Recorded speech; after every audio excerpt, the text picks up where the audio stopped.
Hello.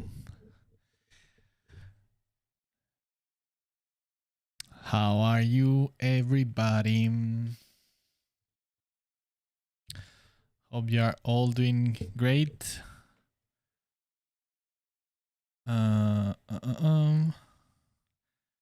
Yes. Okay. Like always, just trying to make sure that everything is on in place.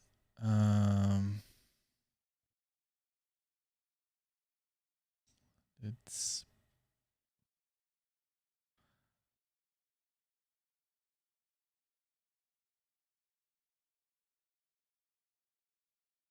Let's add some fire here.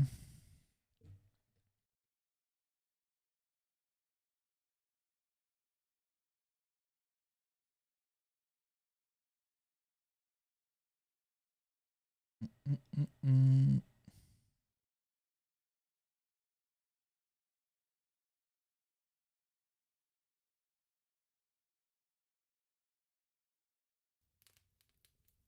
There you go. Pontus, hello, man. How are you doing? The time it's getting closer for you to move. It's getting tighter and tighter.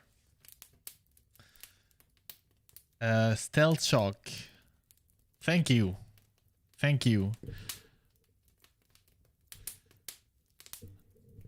All right. So today I haven't touched the let's see how the where is it here? The barbarian illustration at all, but at the same time I was thinking that I'm a little bit tired of it and I need to take a break from it. So I thought that since also again what a surprise, I'm tired. So just to do some random sketches and see what happens. Maybe something interesting for other or later streams. I don't know, but just some random sketches and see what happens. I would like to once again. I will try to have a short stream today because of being tired. But who knows? Maybe it happens like last time that we spent like 3 hours or something or more. Because it was so fun. So yeah, we'll see. But I kind of doubt it. But yeah.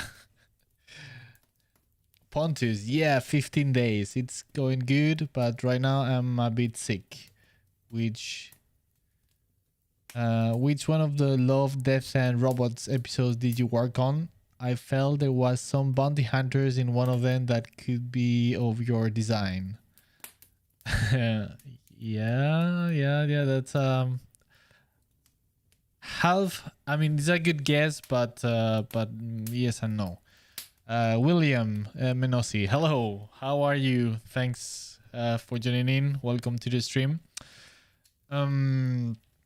So Pontus, nice 15 days. That's that's around the corner. So yeah, good luck. I hope that you are ready for it. And sorry to hear that you are sick. I hope it's not the corona thing. Yeah, I'm like close. I mean, not directly, but indirectly. I've been hearing a lot of scary and sad stories regarding corona. So yeah, it is a hard virus to catch. I mean, you might be lucky and nothing happens, but it can be nasty. So regarding Love, Death, and Robots, the one that I worked with was called Snow in the Desert or On the Desert. This one with a guy called Snow, like an albino guy. But yeah, funny enough, I worked in one of the characters that showed on the.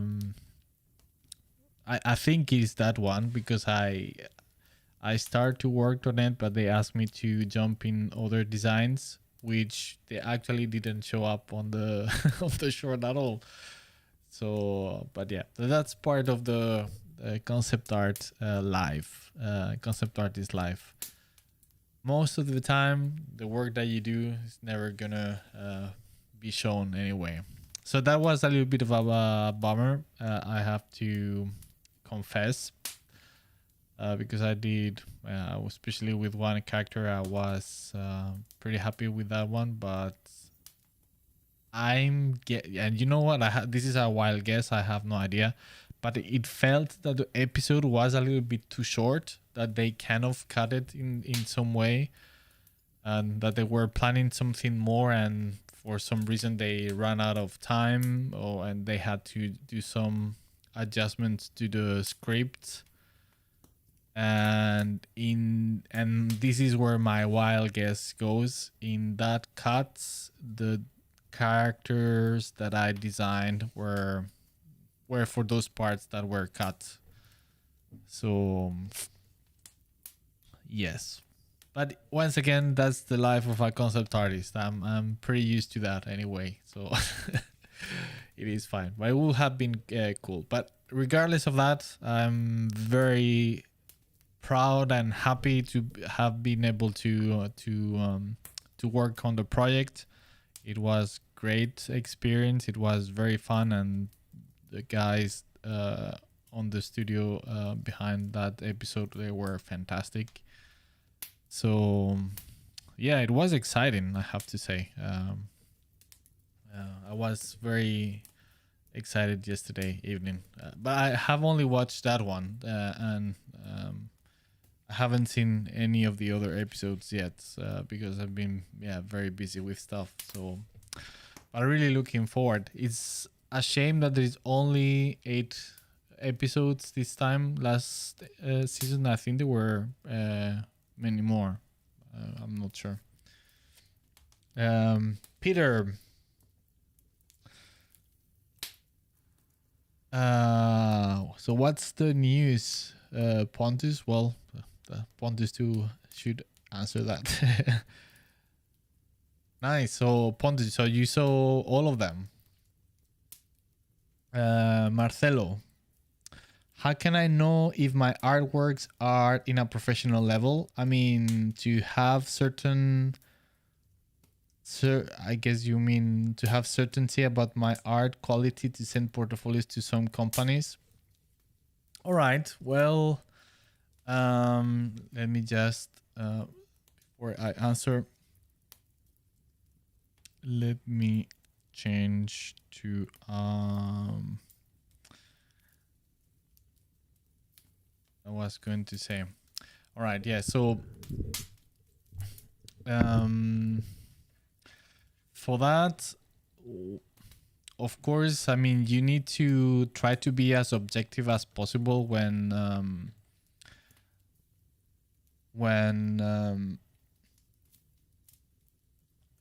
judging your own work. So you need to be as objective as you can in that regard. And for the in the positive side of things, but also negative in the sense that if you think that things are not on the level yet. So, but of course, sometimes that can be a little bit hard if you are actually not sure. So the best thing that I could recommend in that sense is like, okay, let's say that you have some artist that you have as a model, or you know that you like their work, or of a studio and the type of work that they do on that studio. So take some of that art from that studio or that project or that specific artist, and just compare the work that you have done and try to look at it as if it could be part of that project already, if it make the cuts. And I think that should give you a good idea of if you are reaching that professional level, or you are still not there yet. Another thing, obviously, if you are still unsure, is ask professionals. Ask them to take a look at your portfolio of what you are doing, and so they can give you an honest answer. So yeah, so that's kind of what I can tell you. The overall, just compare your work with some art from a project that you would like to work with, and see if it could stand next to it, and feel that it's from the same project, that it has the same quality, just by comparing. All right.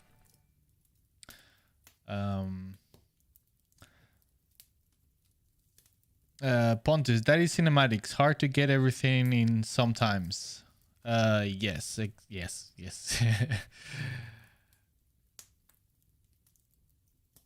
Totally. I mean, things during the production, things might change so much for so many different reasons. So yes.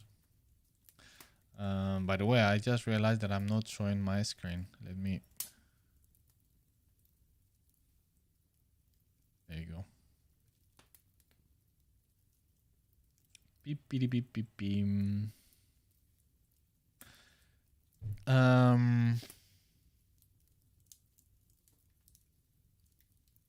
Cantabrian, hello, welcome to the stream. How are you doing? Yes, everything is well, thank you. Things haven't changed much for me. I'm still stuck with my boring renovation stories. I'm sick of it. But yes, what can I do? Just hope that everything will be finished soon. I'm hoping to be done for next week, but yeah, you never know. There are so many things that may happen that just delay everything. So yeah, but yeah, and then very happy of the Death, Love and Robots that was released yesterday. So that was exciting.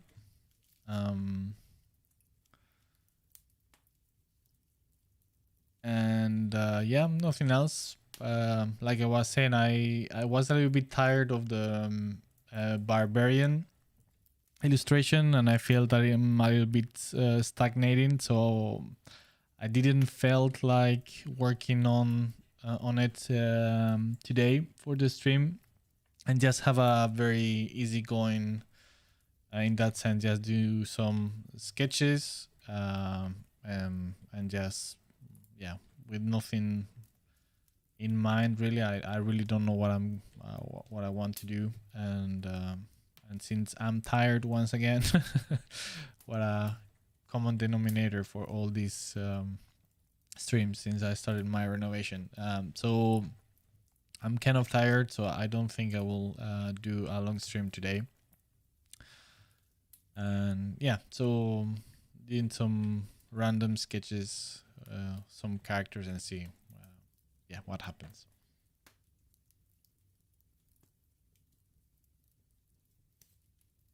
Marcelo, no problem. Do you like to use 3D models to paint overs? Well, like or not. I don't like it. I don't dislike it. I mean, I like painting, but if I need to use 3D to make some paint overs, but I have no problem with that. And of course, sometimes it can be extremely useful for especially for environments, just to speed things up. So yeah, I'm in that sense I'm more old school, so I tend to use to not use 3D at all.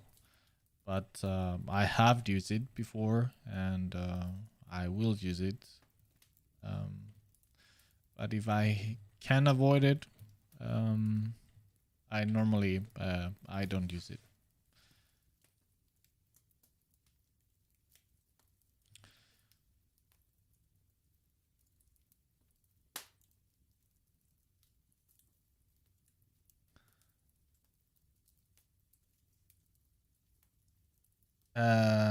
Typhon, by the way, I loved that episode. So happy to hear you worked on it. Thank you.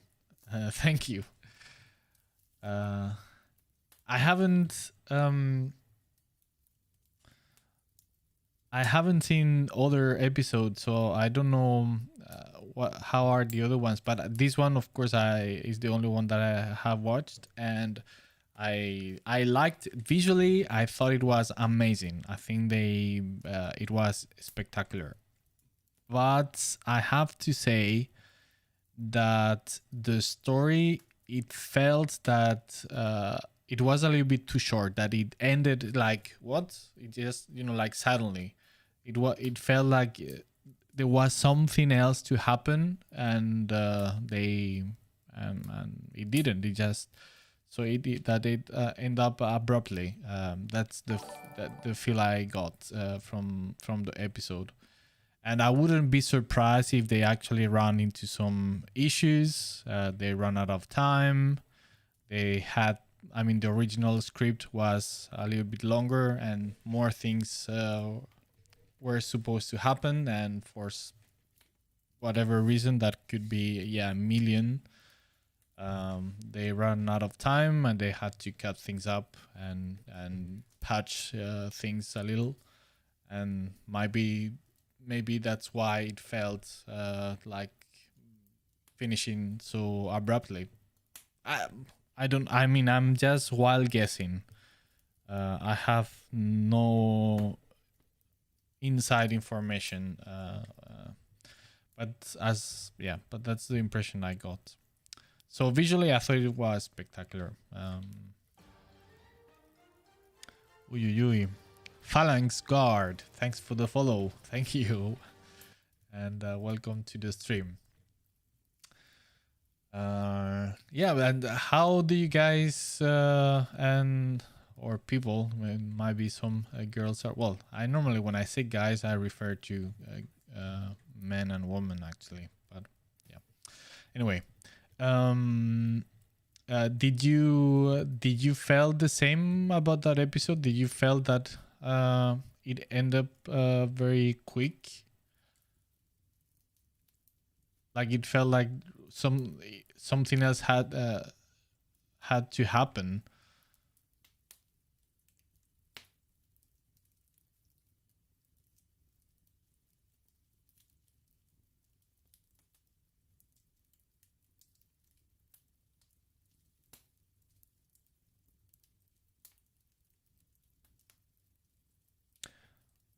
The Crusader.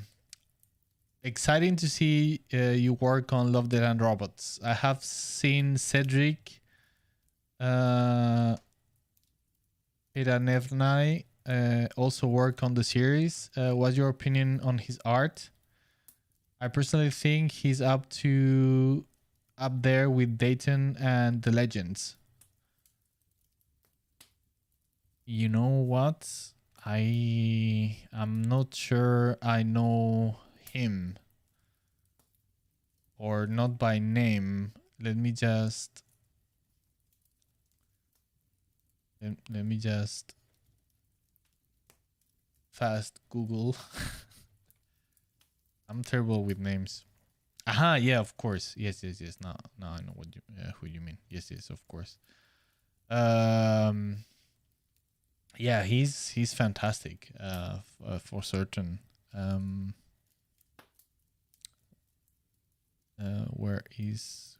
Where's the chat? Here. So yeah, I love his art. I mean, he's fantastic. But I mean, if you ask me, to me, I to me personally, I think Dayton is on on another level. He's on another league. Completely. But again, this is personally, and nothing wrong with Cedric. I mean, his work is amazing. So yes, I mean, this opinion is just my opinion. So it goes more with my taste. I'm guessing.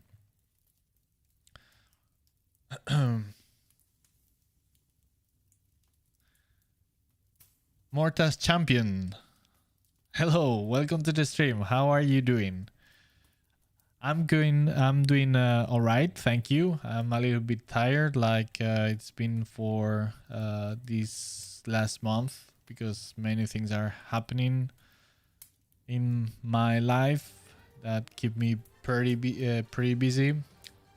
Nigel, thanks for the follow, and welcome to the stream. Much appreciated that follow. So yeah, many things going on at the moment. So yeah, a little bit tired in that sense, but everything is good. Very excited about the release of Love, Death and Robots yesterday. I'm happy that I could, even though like a small contribution, but that I had the opportunity to work on one of the episodes. So that was was very exciting yesterday, watching it. Also, something interesting, nothing art related, but I thought it was pretty interesting. Today, this is the first time I have experienced this or have done this before. So it was pretty strange in some way. I just took my dog, Bilbo, to mate with a bitch. And that was interesting, to say the least, because there are certain things that happen with dogs that are quite strange in my opinion. That they, once they have done the business, they cannot decouple, so they get attached for some time. And that is a little bit weird, but it was quite a interesting experience.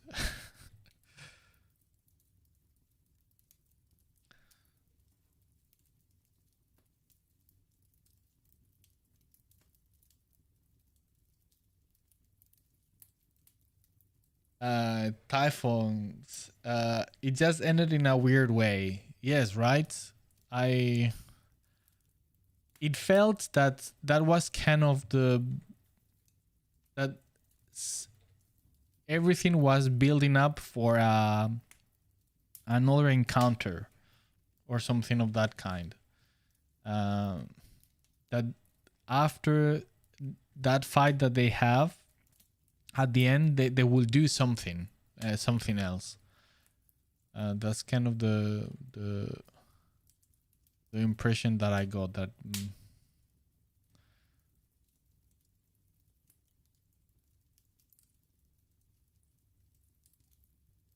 Yeah, they were building up the story for something, and it just like ended up there. I don't know.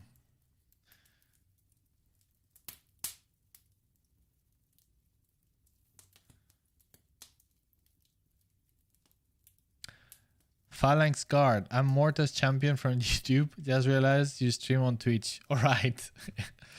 No problem. Yes, I'm multi-streaming. So I'm streaming at the same time on YouTube, on Twitch, and on Facebook.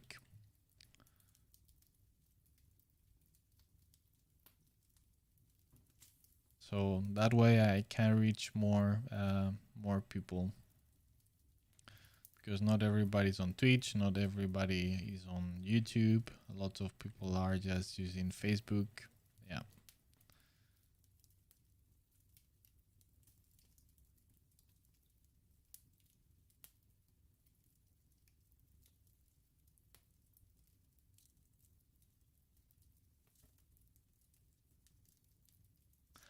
So I'm just here doodling. I don't know what I'm doing. I don't know where I'm going with this.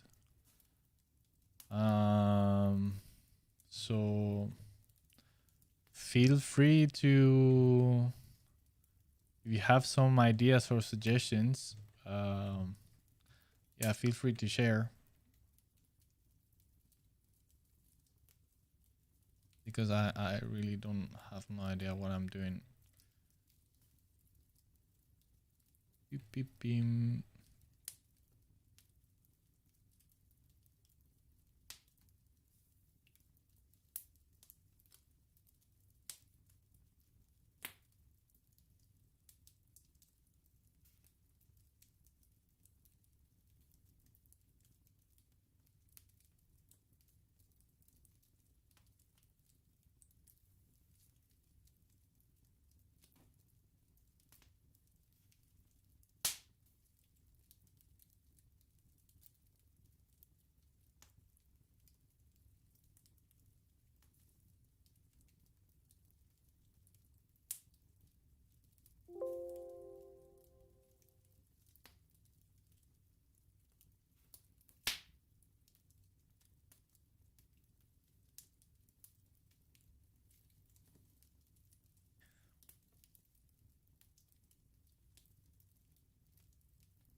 Yeah, Typhon. All right. Yeah. So yeah. So I'm not alone then.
I'm just thinking some.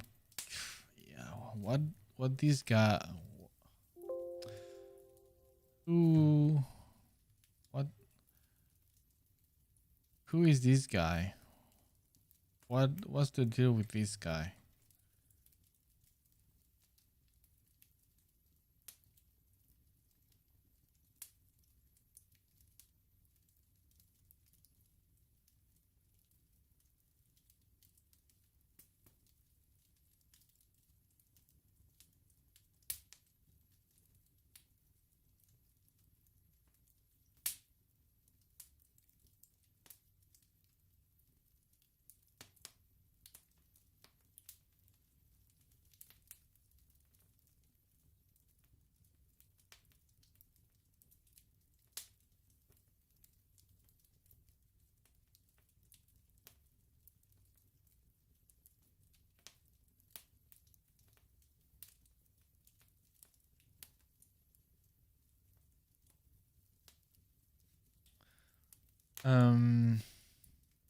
Peter, Demon Primarch Perturabo, but really, of all the traders,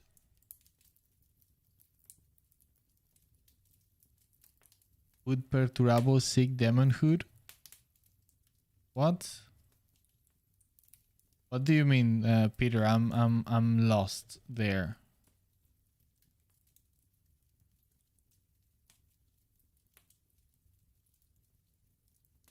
What is your question?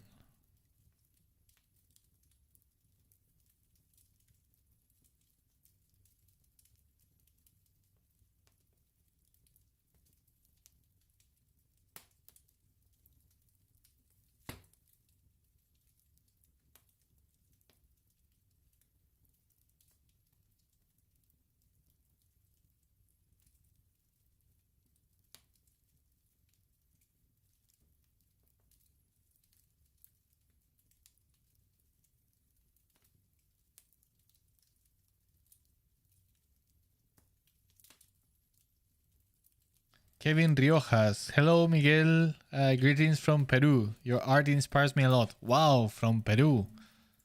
Wow. Well, bienvenido. Bienvenido al stream. Qué privilegio tener a un peruano. Welcome, Kevin. I hope that you are doing fantastic there. It must be very early there, right? Here now it's evening, but there must be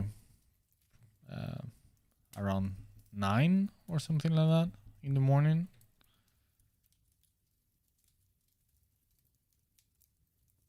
Peter, I was suggesting to paint the Demon Primarch form of Perturabo. All right.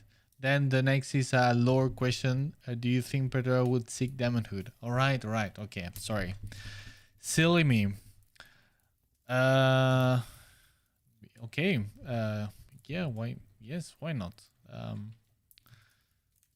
Could do some Perturabo Primarch or something close to that. And then if he would seek Demonhood, well, isn't he a Demon Primarch by now? I think he is.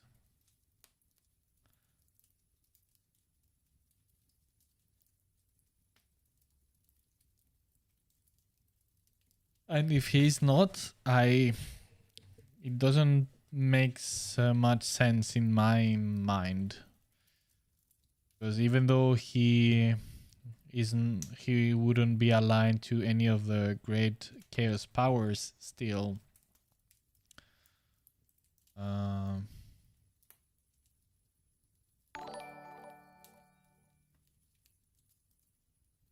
Yeah, I don't know. I mean, now my question back is, would he need to be aligned to any of the chaos gods to be elevated to Demonhood?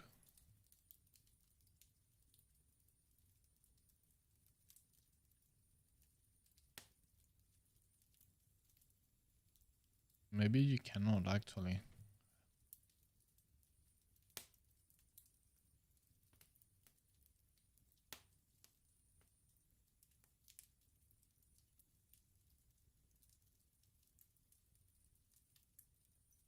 Red flag, yes, exactly. Phalanx, no, I have not seen any details about the new Age of Sigmar release. Because honestly, I barely follow Age of Sigmar. What I have seen is the release of the new Sisters of Battle codex, and it's amazing. I mean, the level of the miniatures is it's insane. I'm keeping rearranging the microphone because it feels that it's off somehow today.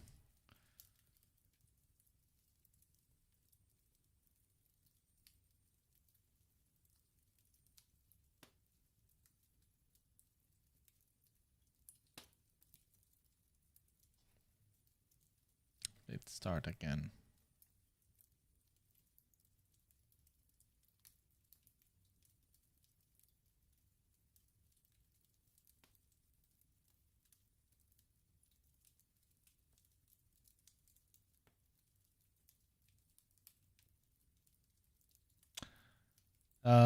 Kitsu, hello. Hello, welcome to the stream.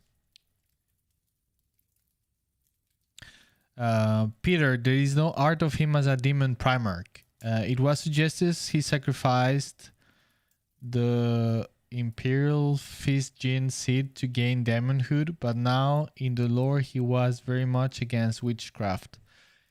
Yeah, I know he hasn't been represented, but that doesn't mean that he's not.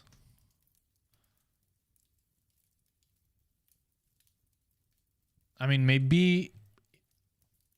I mean, this is pure speculation now. But maybe at this point he might be not exactly elevated to as a demon prince by a god, but he might be so corrupted by the chaos powers. But since he's still a Primarch, that he, like in practicality, he's a demon, even though he might not be technically. I don't know. I mean, I wouldn't envision him just remaining the same as he was during the 30k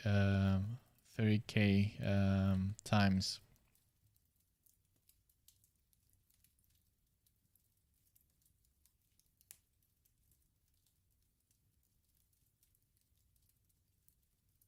It would be just corrupt and defiled version of what he was by then, consumed by his hurt ego, his jealousy of everybody.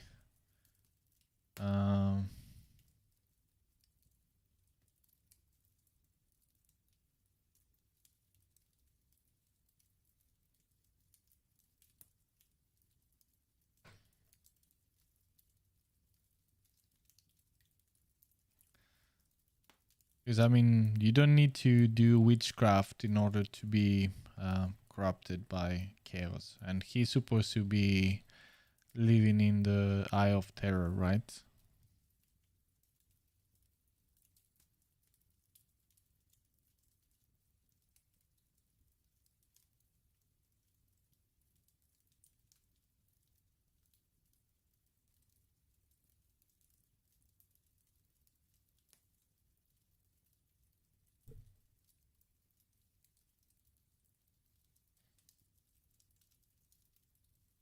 Dislocated design. Praise the Omnissiah. Praise the Omnissiah. It's the weekend. Yes. Did you see the Gaunt Ghost model in Warhammer Fest announcements? Yes, I have. And oh my goodness, they look awesome. I mean, they have released so many awesome miniatures. Also, I don't know her name, the High Lord or Mistress of Terra in this case, with these suits. Oh my goodness, it looks so good.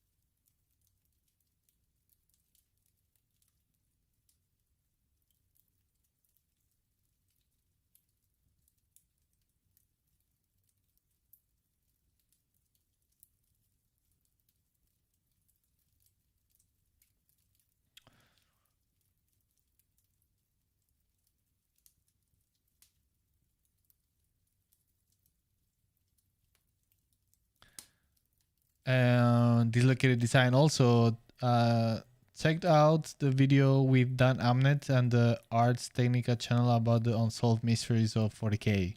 All right, nice. It's a a funny video, right? He's awesome.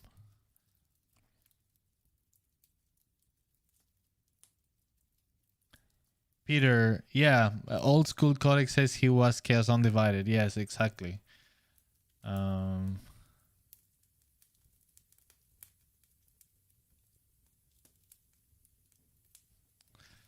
Yeah, so that he is with Chaos because he has no other option, but my guess that he still despises Chaos as much as he despises the Imperium of Man and the Emperor.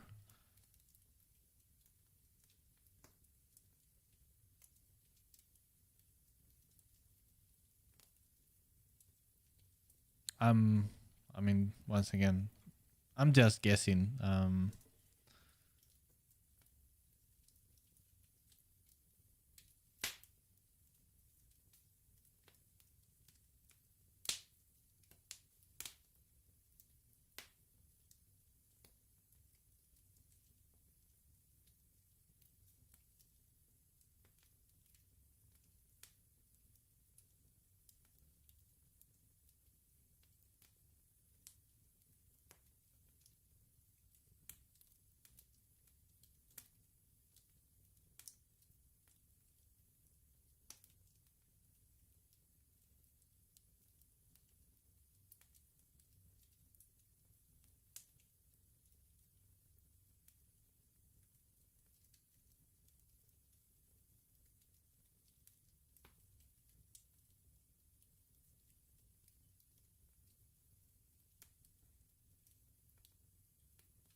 Gustav Chaudhry, what's the idea you are sketching right now?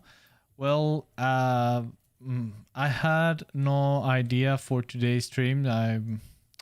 We've been painting this illustration, but I'm a little bit, not a little bit, I'm very tired, and I thought I needed to take a break from it. So instead of continuing with it, I thought, okay, let's just do some random sketches today with no real idea behind, and see what happens.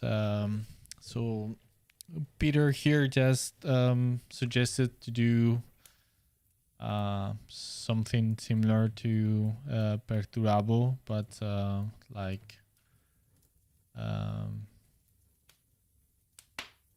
been corrupted by chaos, like demon prince or something like that.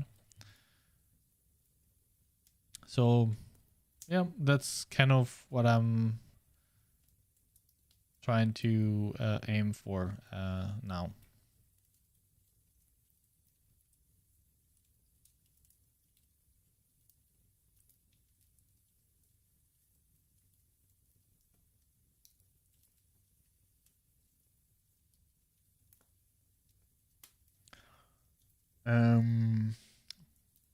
Peter, maybe more techno enhanced like Dark Mechanicum. Yes, exactly. That's yes. Because he was extremely augmented, right? At the time of the Horus Heresy. So, but this point, I would guess that is something like that, but just to like a obscene level, and everything is just corrupted, and yeah. So kind of of a parody of what he was before.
Just trying to think.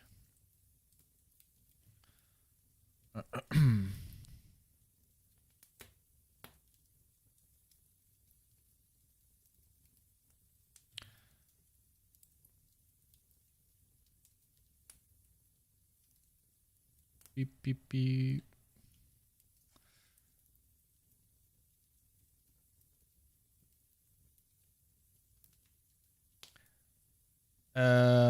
Kitsu, hey, may I ask something about sector? You can ask anything you want. I don't know what is sector. But yeah, if you can elaborate a little bit more. Yeah, sure.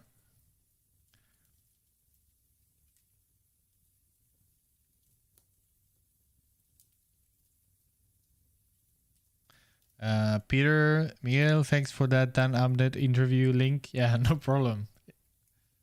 Yeah, I thought it was, even though pretty short, but it gives a little bit some interesting insights about the mentality of from a creator point of view, right? So he's not talking about lore as it is, but just about what thoughts goes into when creating lore in that. Yeah, I mean, that's the part that I'm more fascinated about.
Gustav, I don't know if Damon Perturabo would still be jealous. Dorn is dead and he can create and do the stuff he likes now. I think he should have ties to Dark Mechanicum. Yeah, but you know I mean, yes, I would agree that you are right. He shouldn't, but he shouldn't have been jealous to begin with. You know what I mean? So it's this type of things where it's just more on the head and is a down spiral. You know, like if he's not jealous of Dorn anymore, maybe he gets jealous, let's say, of let's say Abaddon, right? Because Abaddon has is leading the forces of chaos, but he's a mere space marine. He's not a Primarch, and he should be the one. I don't know. Just give an example. So I mean, he's part of his personality and demise, right? So that's kind of what makes him fall. So at least that's how I envision him, just like a mad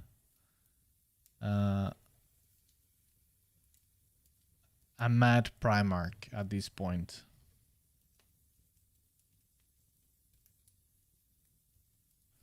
And not only that, but also um, paranoid.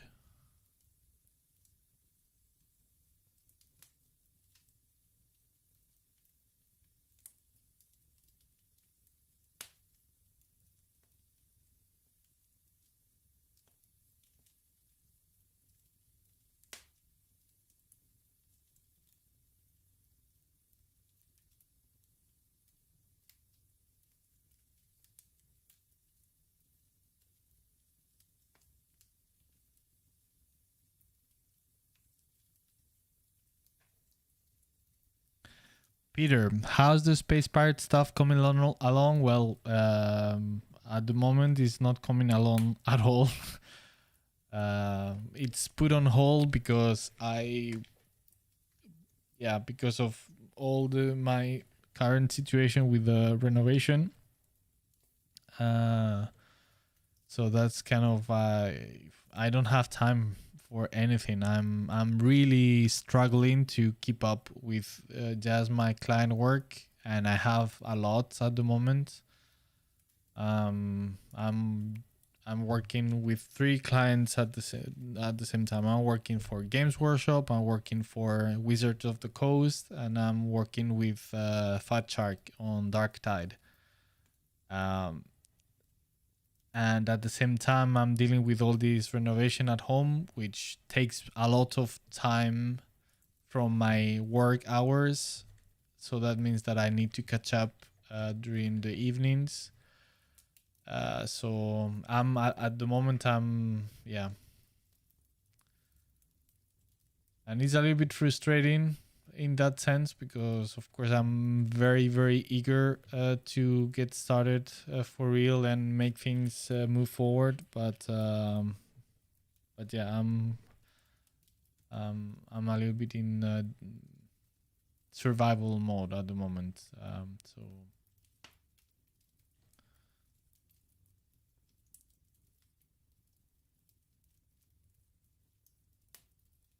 the good thing is things are moving forward, and I'm still planning and thinking. So, uh, yeah, I just need time.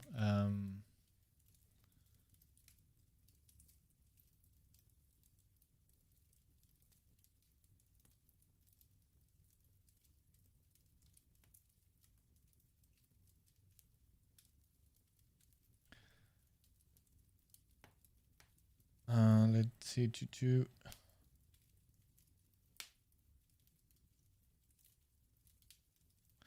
Peter, I thought the throne room nuclear reactor analogy was insightful from Dan. Yeah, totally.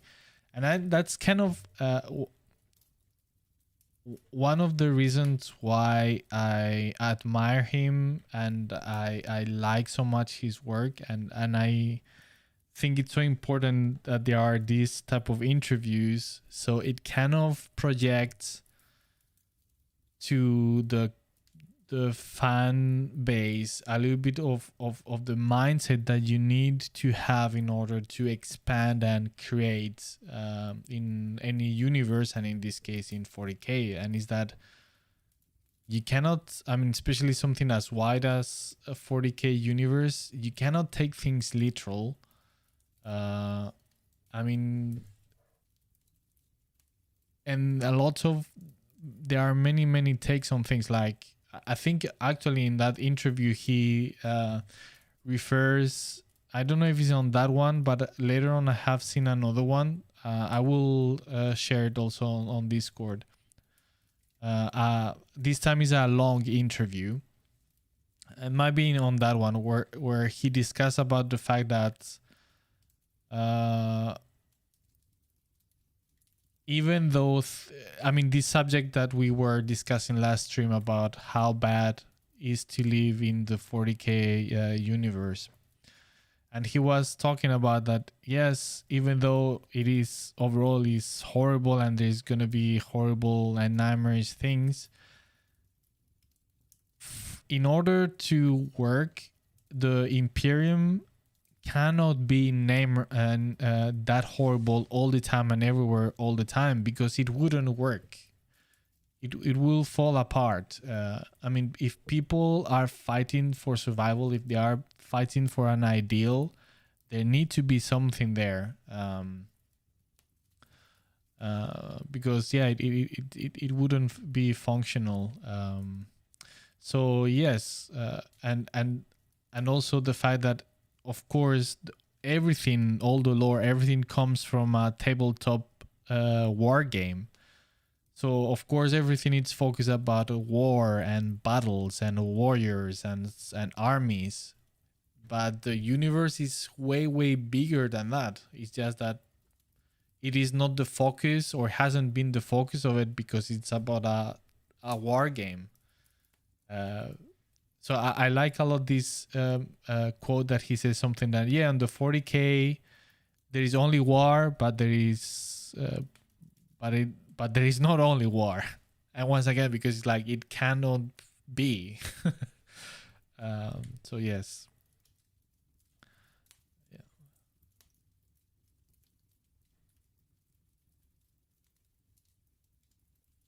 In order to understand the universe of 40k, you cannot take the prism or the lenses of the tabletop as as the way of defining that universe, because it's very narrow-minded in that sense, because it just focuses on wars and battles only.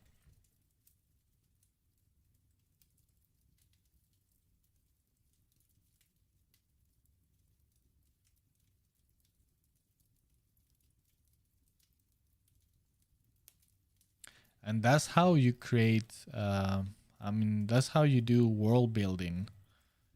um, you need to go beyond just the um,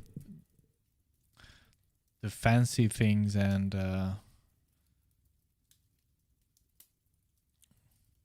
you need to create a little bit more foundational things for that universe to sustain itself.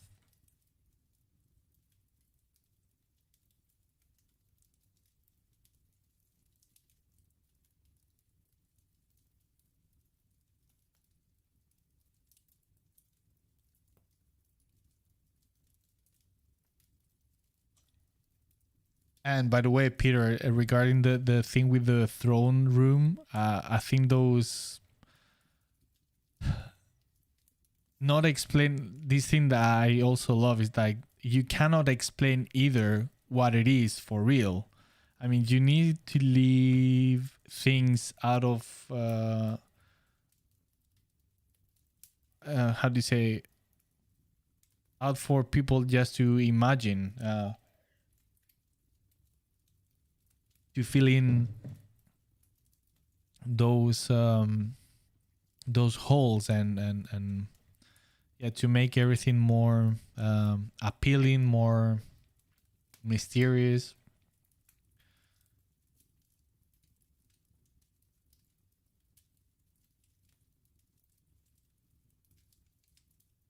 And also, I think, I once again, I don't know if it is on that interview or this other one that I will post later on the Discord channel, where he was answering to a question regarding what's gonna happen about other um,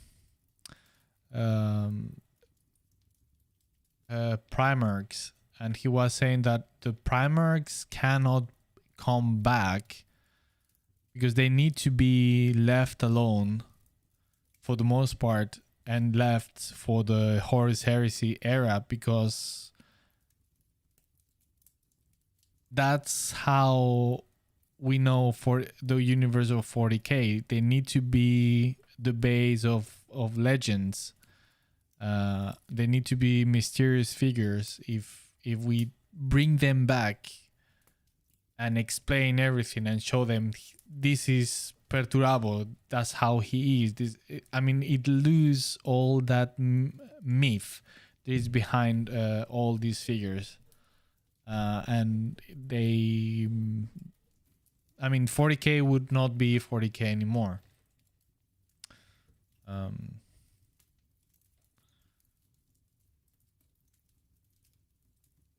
As you can see, I'm a I'm a huge fanboy of Dan Abnett. I'm actually listening now to another novel. How's it called?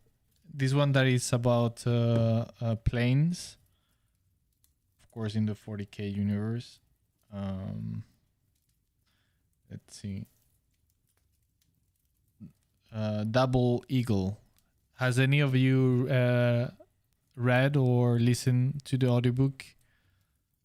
I just started it today, so one chapter only. So I'm very, very, very on starting. Dislocated Design. Can you talk about your Wizard of the Coast work, or is that NDA? I have played Dungeons and Dragons most of my life, on and off. Miguel, are you working some sweet jobs because you are Miguel, you are working some sweet jobs because you are a great artist. Well, thanks, Dislocated Design. You are very kind. I cannot say. It is NDA for now. So yeah, I cannot say what it is. I would love to. It's one of these things that yeah, I mean, just as an example, this the work that I did for Netflix for the Love, Death and Robots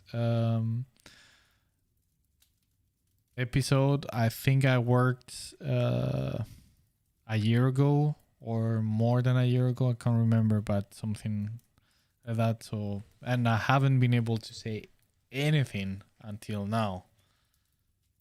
So it's always like that. It's a pain in the ass sometimes.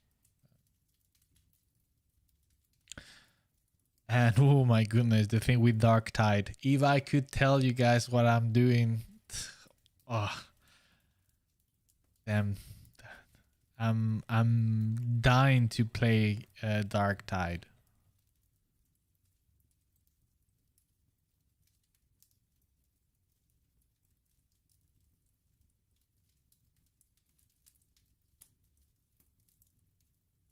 All right, so now I'm kind of trying to build a foundation for his face and his head. Something that kind of show the idea that I have, and then as soon as I'm done, I think I will start adding the prosthetics and augmentations that we were talking about.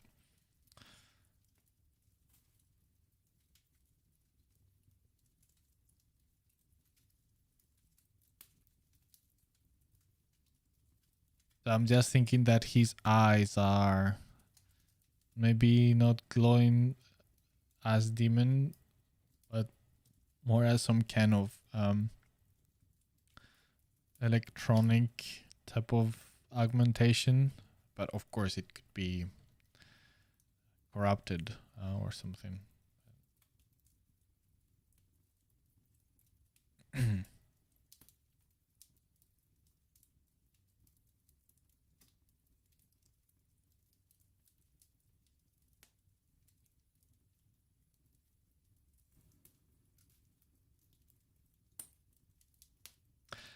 The thing is, I don't know much about Perturabo.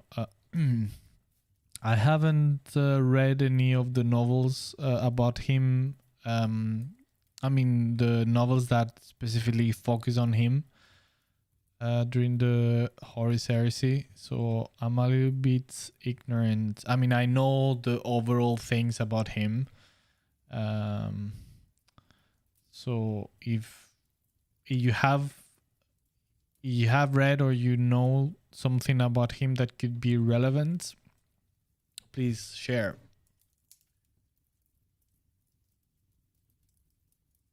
Something that could help.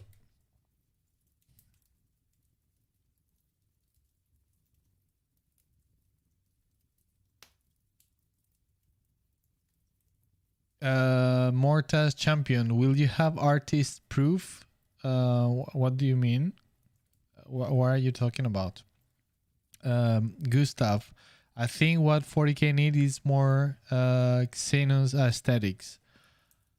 All right. What do you mean? You mean that to have more alien races in general, or can you elaborate a little bit more? I'm very curious to know what you mean.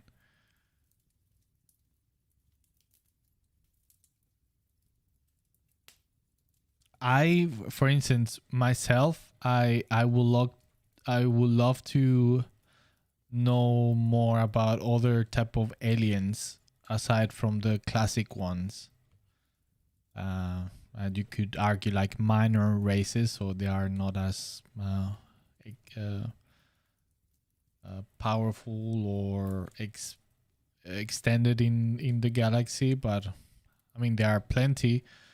That's do you remember this triptych with some new aliens? Let's see where it is.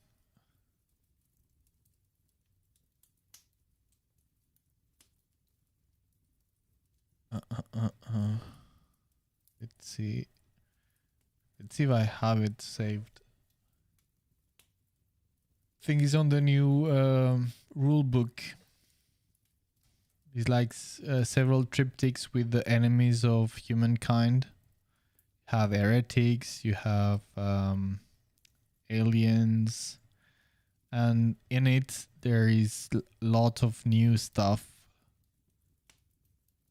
that are not the typical ones. They look scary as hell.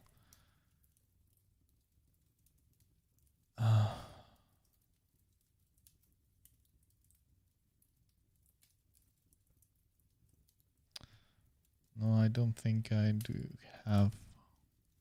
I will need to go to his Instagram. I think I recall.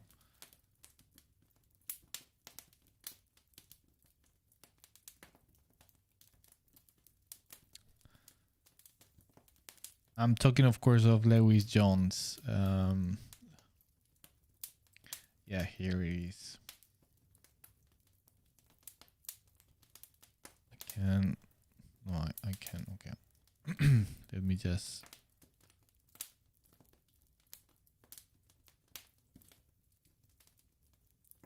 Can you see it properly? Yeah, so you see different type of aliens that have never been seen. Some of them are, I believe they are referred in some obscure, they are mentioned in some obscure texts somewhere, I can't remember. But they are awesome. And they are so kind of new, so to speak, to the 40k visual, because they haven't been shown yet. For example, this one I think is awesome, and this one is one of those that are referred to somewhere. I can't remember the name, but these ones, it's like they can be terrific. So I would love to see a little bit more of that expanded.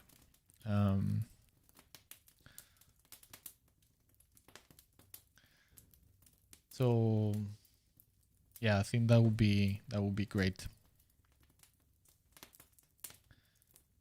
Dislocated design, Peter. I also like that description of how the Emperor's appearance changed to fit the person or people in his presence. Don't know if that was the same interview though. Yeah, I think it was.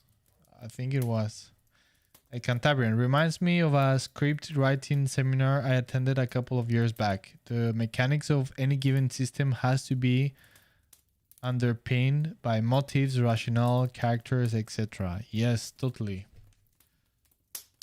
Yeah.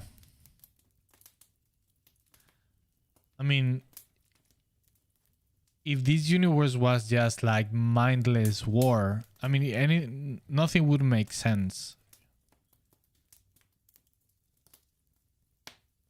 I mean, it could be from a more realistic and reasonable point of view that, yeah, there is only war because there is all, I mean, since the galaxy is so big, there's always going to be wars happening at the same time. It doesn't mean that it's uh, that all are simultaneous everywhere. It's just that there are, maybe if they crash a rebellion here, there is an invasion happening somewhere there after. You know, it's like, is the way I see the empire is that is a giant that is trying to fight many wars at the same time, but cannot be everywhere with its might. So at the end, it's just like losing wars, small wars everywhere. But yeah, anyway, so that it cannot be war all the time and everywhere. It would be insanity.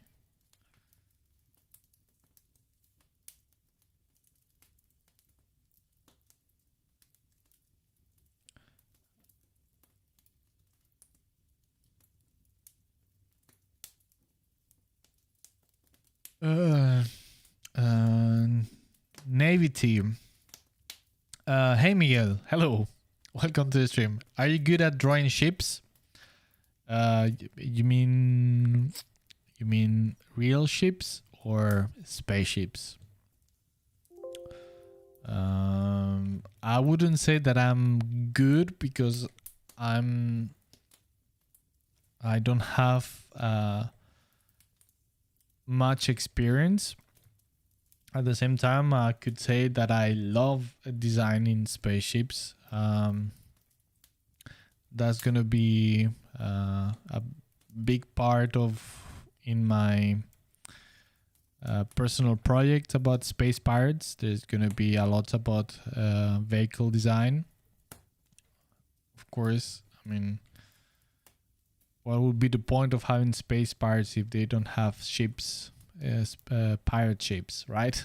So I like it quite a lot, and I enjoy immensely good vehicle designs.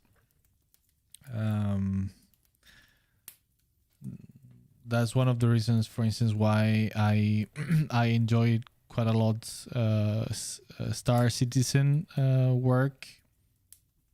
Well, with ships and stuff like that. I'm not entering about other things about the project itself, but when it comes to the detail that they are putting into the designs of the vehicles, and yeah, I really enjoy it. But yeah, I don't have a great deal of experience, so I'm not as proficient and fluent with it than as I am, for example, with character designs, because I'm doing that all the time.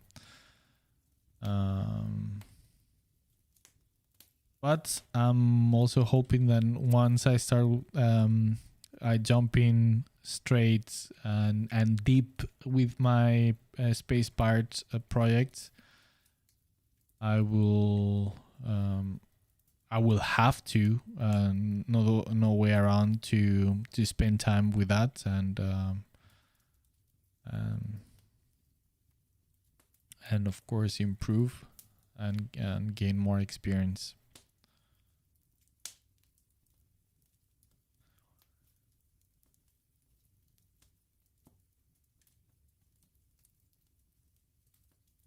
Dislocated design, yeah, Double Eagle. Yeah,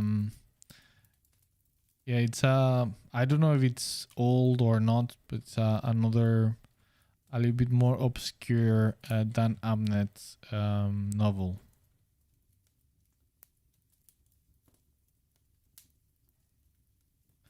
Once again, I'm pretty behind on the chat. Sorry.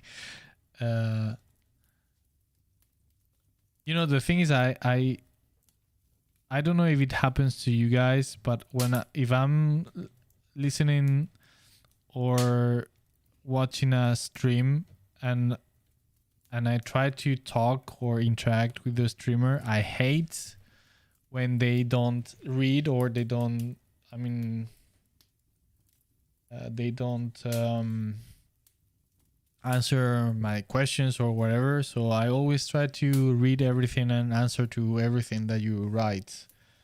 Might be not the fastest if I want to be painting at the same time, but yeah. Let's see, where was I? Peter, yeah, there was some really good world building tips in that interview from the side of planning out a long story and how the myths they create can contradict themselves. Yes. Yeah, that's very interesting. And kind of define very much the essence of 40k, right? When we are talking about these spans of time and space. Of course, there's gonna be a lot of contradictions, and that's one of the things that why I like so much 40k, and is there are many things that are not set in stones because really nobody knows, because it's just legends.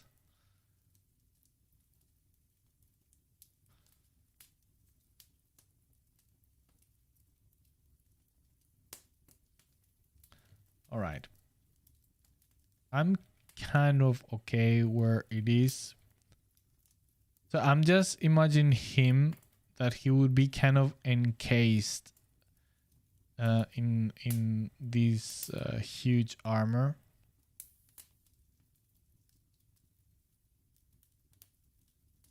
So I feel kind of a little bit like Darth Vader, right?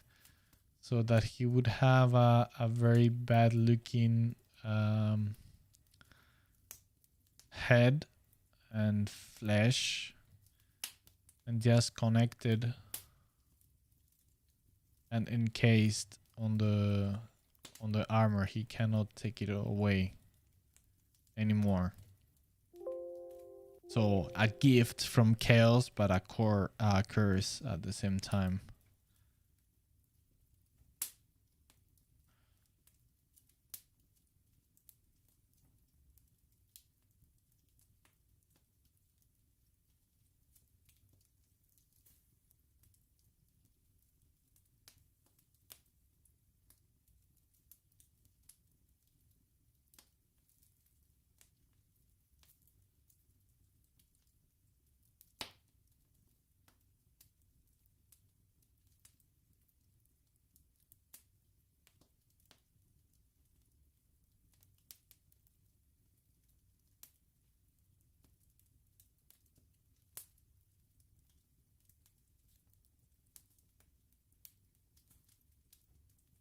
I mean, if he would have ears, probably come around here.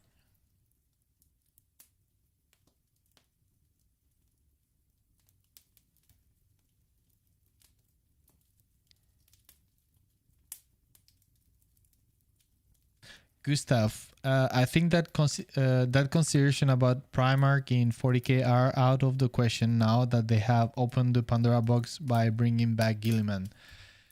Could be. It just, I mean, I agree, and I think we talked about it last stream about that. That yes, they have opened the Pandora box, and the potential for damage is there, but at the same time, if they hold their horses and just keep it just with Gilliman that way, then it's fine. You know, it's I think the comeback of Gilliman is still okayish in that sense, because he becomes like the paladin, so to speak, of the Imperium,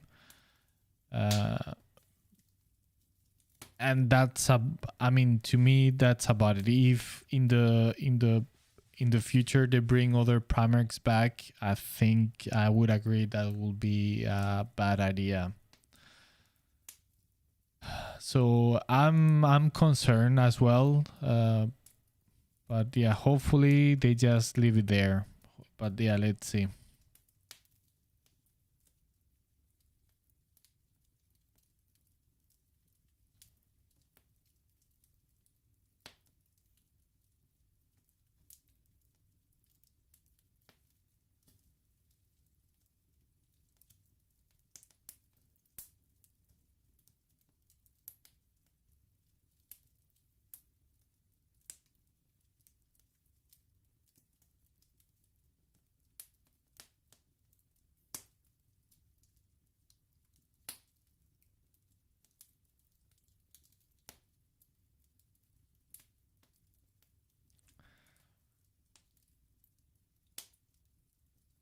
Dislocated Design. Double Eagle is a great novel. I had my leg in plaster due to an accident. That book kept me hooked and read it like in 3 days. Oh, nice. Okay, I'm looking forward. Yeah, I have repeated this many times, but so far there is not a single novel by Dan Abnett that have let me down. Every single one I have really, really, really enjoyed it. I mean, not just like, this was fun or this was entertaining, no, like really enjoyed it. I mean, he writes in such a way that makes everything so easy to relate to and everything so plausible.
You know, I'm just imagining that he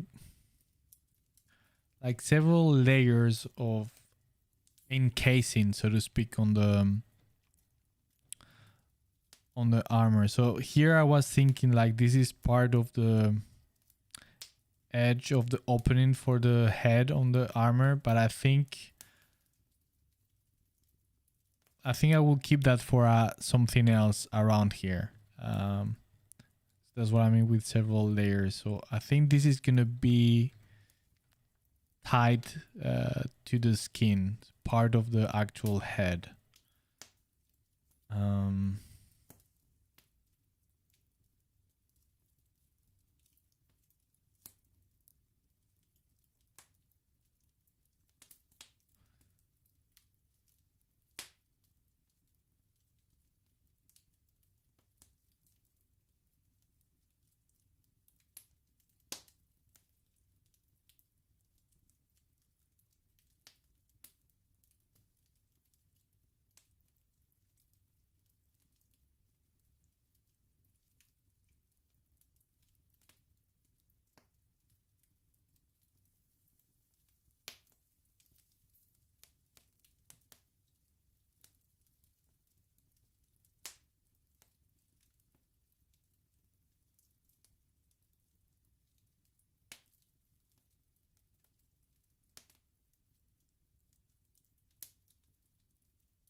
Maybe that's kind of the opening for the head.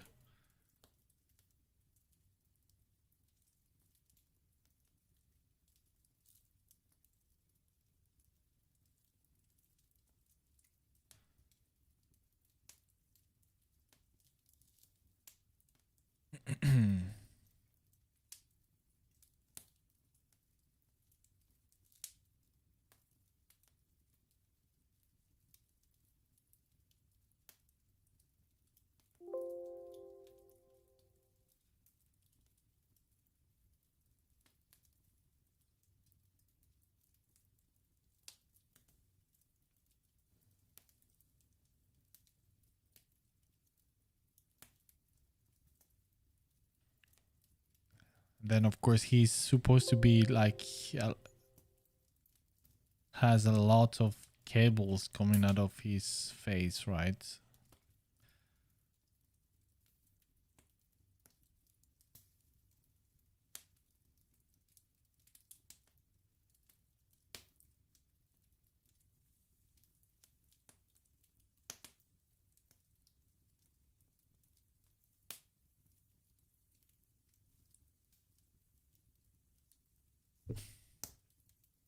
At the same time, let's give him a little bit more of dynamism. Let's not just create the opening for the armor the same way he's looking at. Let's see how we can do this.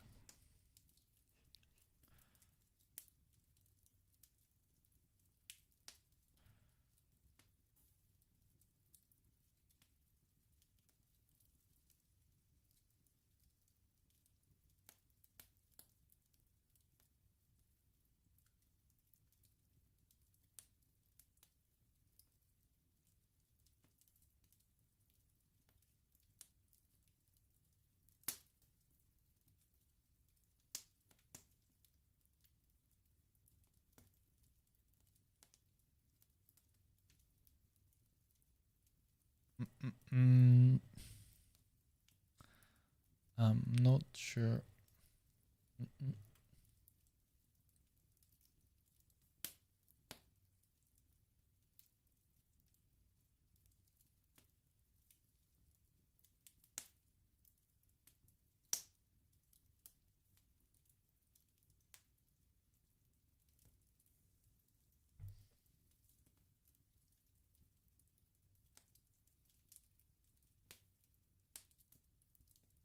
Gustav, yeah, more Sinus aesthetics would be more Sinus client race for Tau. Yes, yeah, I think, and that's another aspect why I personally would enjoy quite a lot. A little bit tied in with this, um, with the subject of in expanding the 40k universe, and is that, I mean, it is a huge galaxy, right? So I mean, just thinking that there is only the classic races exclusively, it would be, I think, to be very narrow-minded. So I think there should be many more. Of course, I mean, lore-wise, right?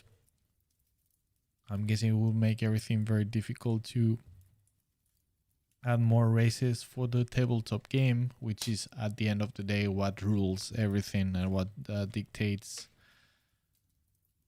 everything else. But in the grand scheme of things, um,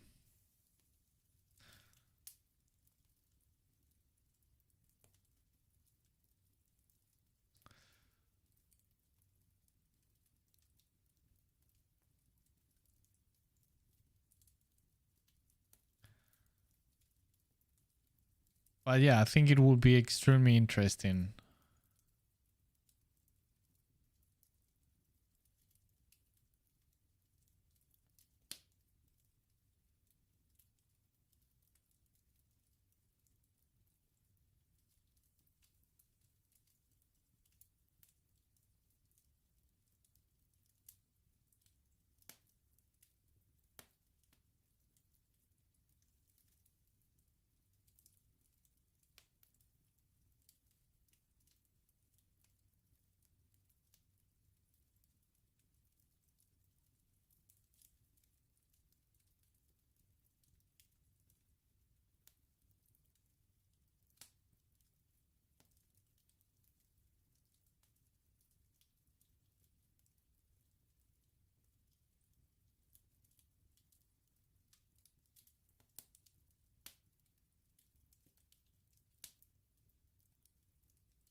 Let's see.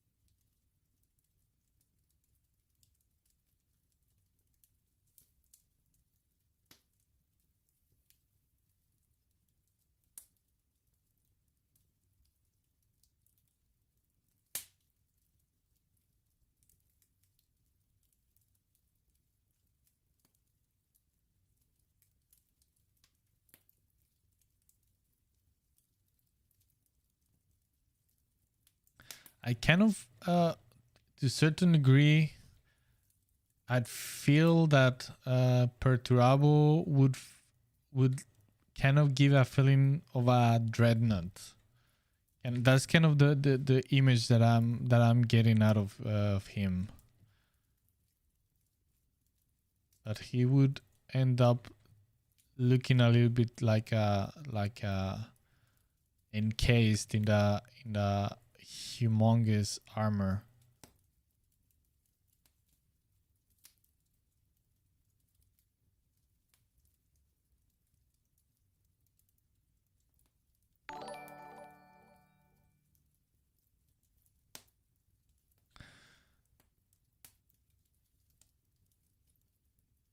Peter, artists who work on Magic the Gathering cards, some of them get artist proof editions of the cards they work on. Aha, okay. I see what you meant. I cannot say anything at all regarding what I'm working at the moment. Yeah, I cannot talk anything. Just I can say that I'm working for them, but that's about it. I cannot either confirm or deny anything. I'm sorry. Once again, I would love to talk about it, but not yet.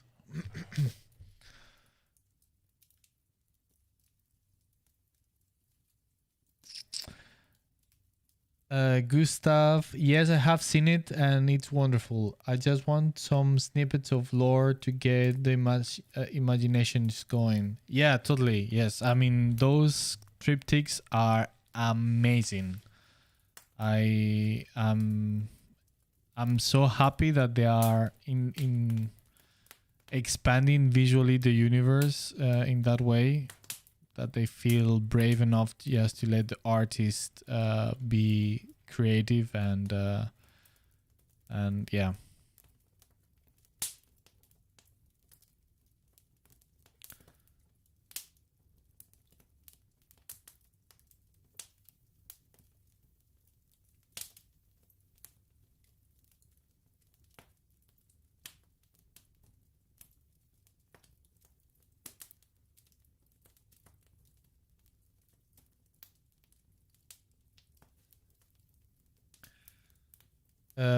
Christos Thabadas. When I want to see some work to inspire me for 40k, I see you and Eager Seed. Amazing work, my friend. Well, thanks. That is very kind to say, and I don't know if I would put myself on the level of Igor, because he's just he's too good. He's too cool for school. He's very good. But I appreciate what do you mean. It's very kind. Thank you. But I think I'm not on that level, in my opinion. But dislocated design, I don't know anything about Perturabo, honestly. I would like to see some Aeldari novels. Any suggestions? Foremost, a Drukhari novel would probably read like a torture manual. Yes, I think I haven't read any myself, but they are. I don't know if they are any good. I know they exist. I think written by Gav Thorpe, but I don't know if they are any good. I mean, I know most about anything human related, because it's the part or the side of the 40k universe that I find more appealing and interesting.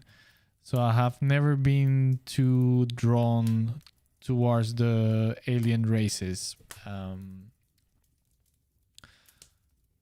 So I like them. I really enjoy them. Don't get me wrong, but yeah. So I haven't find the time or interest to read anything specifically dedicated to one of the races.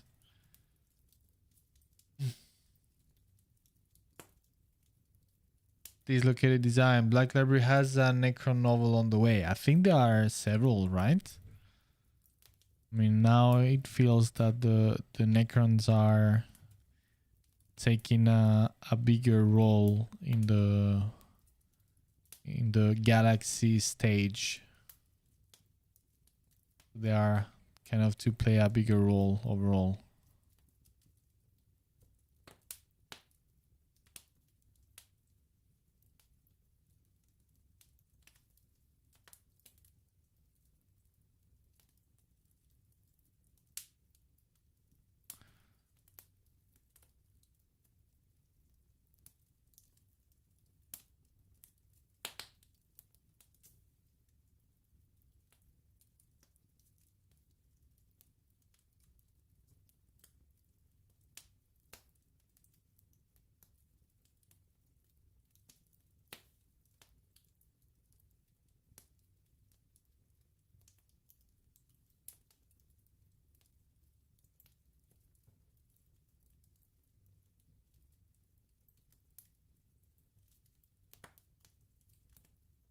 Now he's looking at us.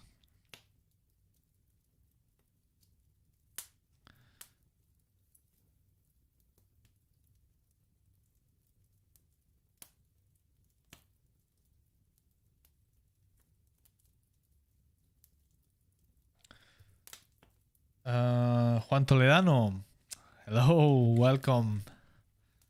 We're missing you. Gustavo, also, do you remember about the tutorial on how to draw Space Marines? Yes, of course, I remember. It's on hold once again because of my situation with my renovation at home, and that I don't have material time to work on it. But I know, that's aside from client work, that's my priority. I want just to kind of in how things are looking at the moment. I want to be done with them before I can just start with my projects. I just want to finish them, and so yes, I haven't forgot about them at all. They are in the back of my mind.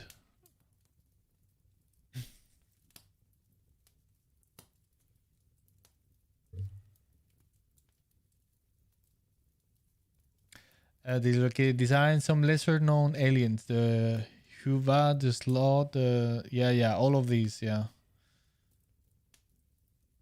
Yeah, that's why I renounce to pronounce them, but yeah.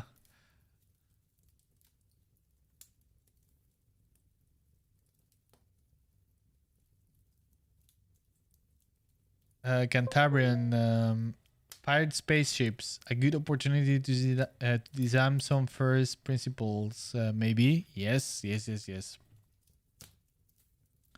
Yeah, once again, I don't want to give too many details about my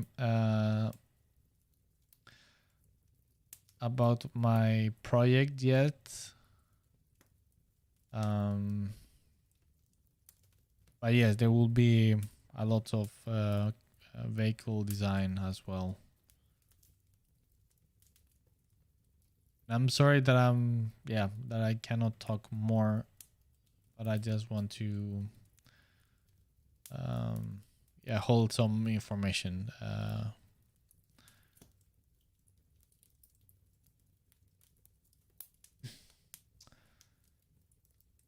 Peter, my money is on the line returning next. You know, I hope not. And there are some scary indications that they might do that. But I really, really hope that they don't bring any other Primarch back. I really hope they don't, because yeah, I hope they don't.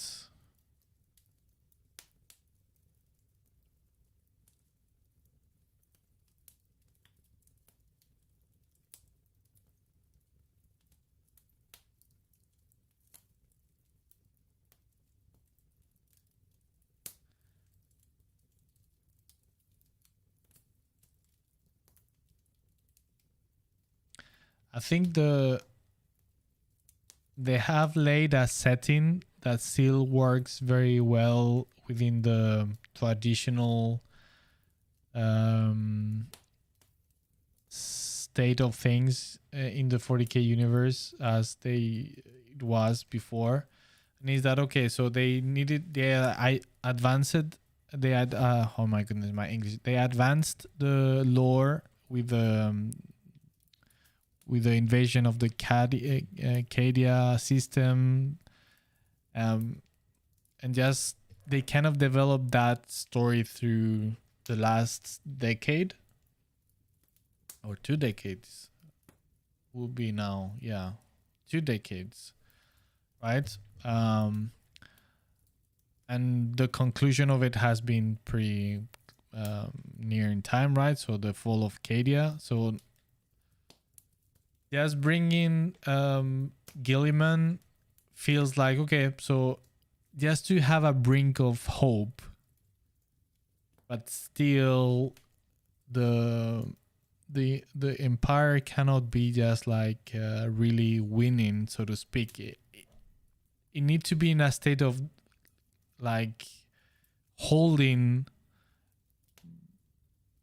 by a thread, right? Just like barely holding, and there is hope, and they can continue to fight for survival. And I mean, since the stakes were raised so high, right? So okay, then it works. The fact that they bring back Gilliman, but in my opinion, that should be about it.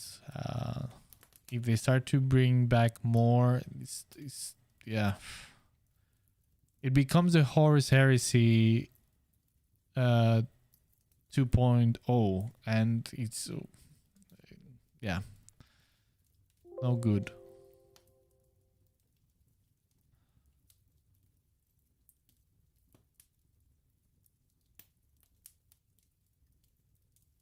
I mean, if you want to play with Primarchs, just play the 30k version, right?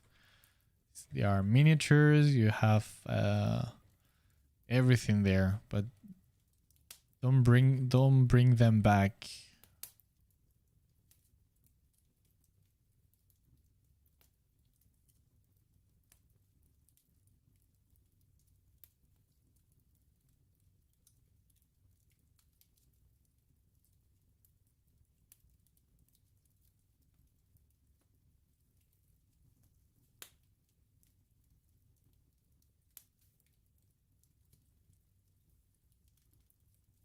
My humble opinion, or of course, maybe there are people that are really looking forward, but I think that will be the beginning of the end of the franchise.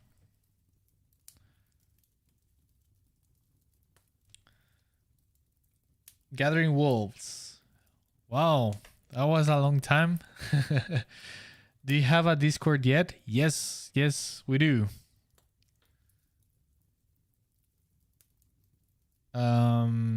Can somebody share the link on the chat, please? Could anybody be kind enough to share the link for Gathering Wolves? But yeah, I see that I'm late on the chat. Pontus, good night, man. Take care. Thanks for joining. And thanks. Yeah, he's looking badass. Yes. I don't know where we are heading with him, but yeah. Take care. Peter, I got a guest. See you guys later. Peter, thanks. A pleasure like always. Take care. Bye bye. Dislocated design. I hope they don't bring any more Primarchs back too. It's a narrative error to do so, undermining the body of lore. But with the big Primaries rollout, it looks likely. I hope Dan gets his way in this. Yeah, yeah, I totally agree, and I think, I mean, in terms of the lore, the Indomitus Crusade and everything, it just, I think it works because it's just like that extra thing that the Empire needed in order to survive the mortal blow that was the fall of Cadia. But that's about it, right? So now they have hope, but still is a desperate fight.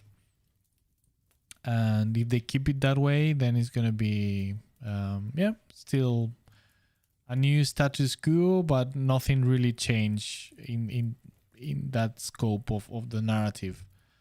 But if they start bringing, you know, the other one that could be Lemon Russ. I mean, please don't.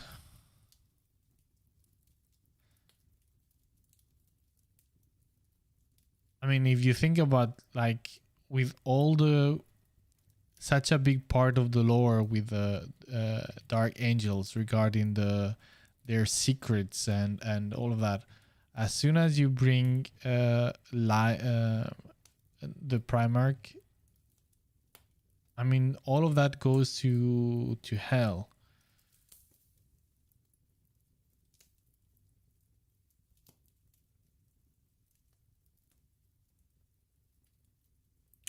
I don't know. What I'm definitely extremely curious and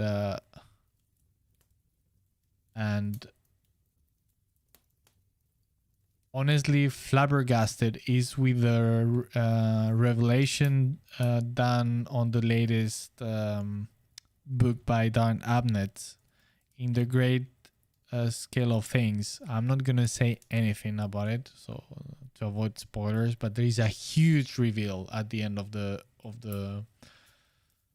novel that opens so many questions. Once again, everything can be explained, like, you know, like it's a version. I mean, like we are talking things in 40k cannot be taken like 100%, because maybe what we hear or see in one novel is the version of somebody that has heard of from a third party, you know, and at the end is not just literal what they are saying, but still. So that's something just to be seen and expanded. But as a cliffhanger, oh my goodness.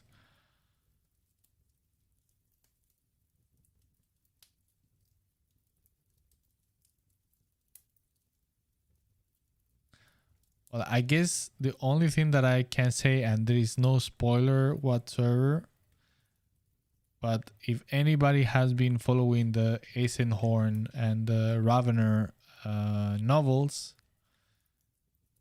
this big revelation is regarding this mysterious character called the King of Yellow. No, King in Yellow. That is like this mythical figure, you know, like Carl Jose, if you get that reference. That they are kind of hunting for so long time and through so many stories and novels.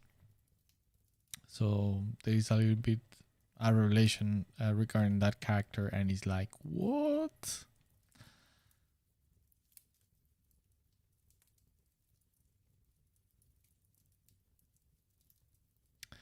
Mortas, 30k is expensive. Yeah, I'm guessing it is.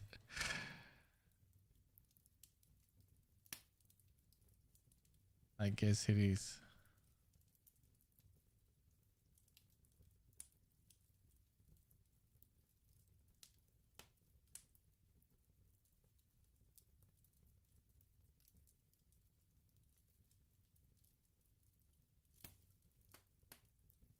Let's try to put all these cables in a nasty way.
Maybe it goes through the nose.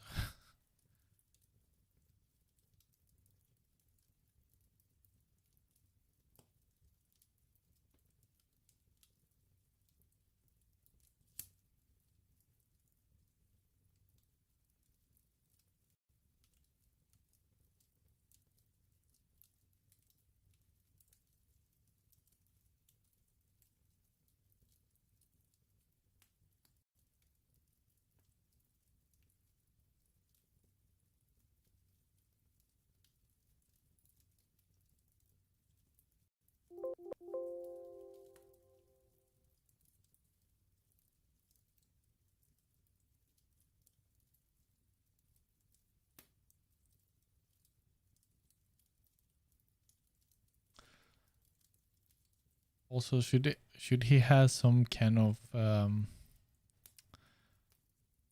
parts completely covered with metal, perhaps? Just thinking.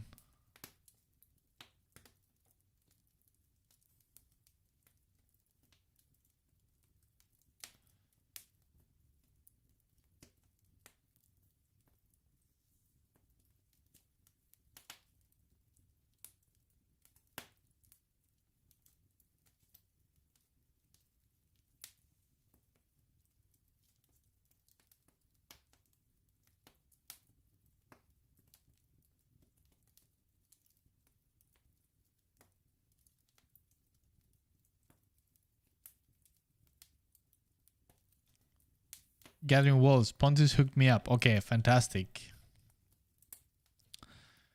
Juan Toledano, I think it would be an error to bring back more loyal Primarchs. Yeah. I think we are kind of on the same page, everybody, right? At least among us here.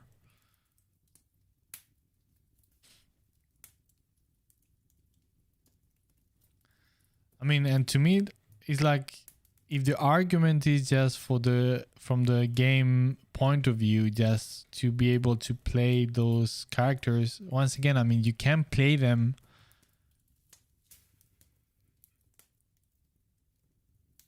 but just not in the 40k timeline, right? So there is no need to bring them back on the lore.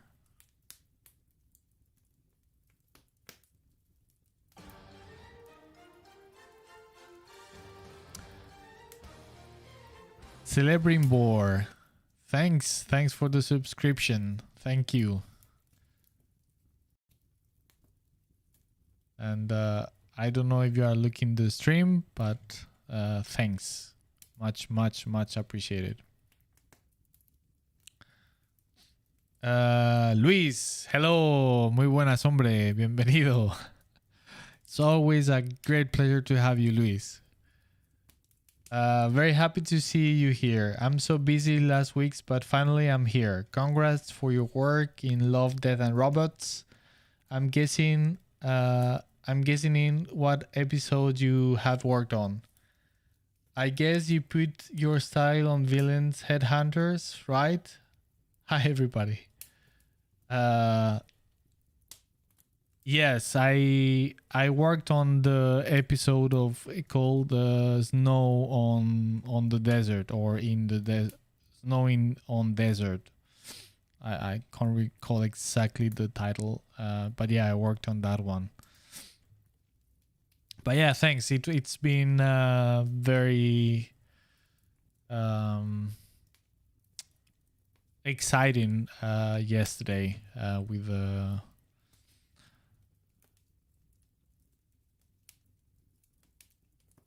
what's the word, with the opening of the episode, or the release. Sorry, with the release of the season.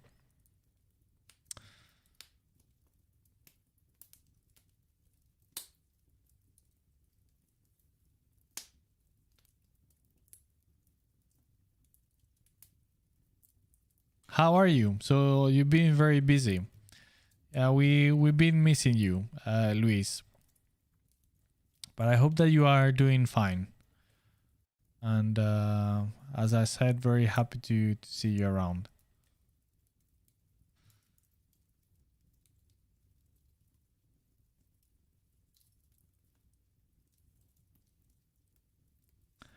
Faisal, I think that's how you pronounce your name.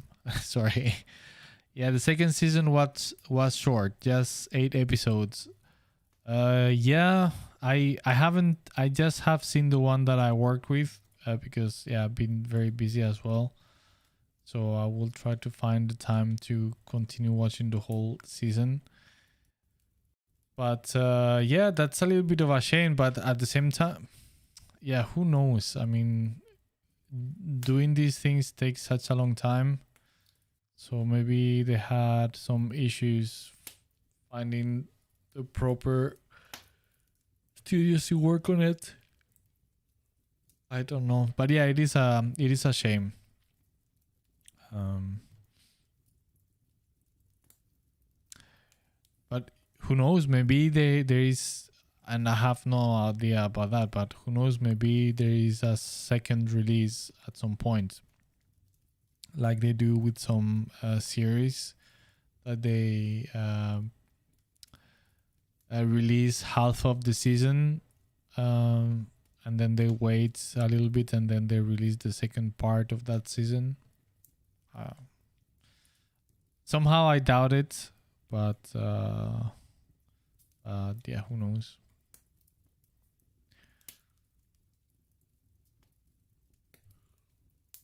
Oh, sorry guys. Like I said, I'm very tired.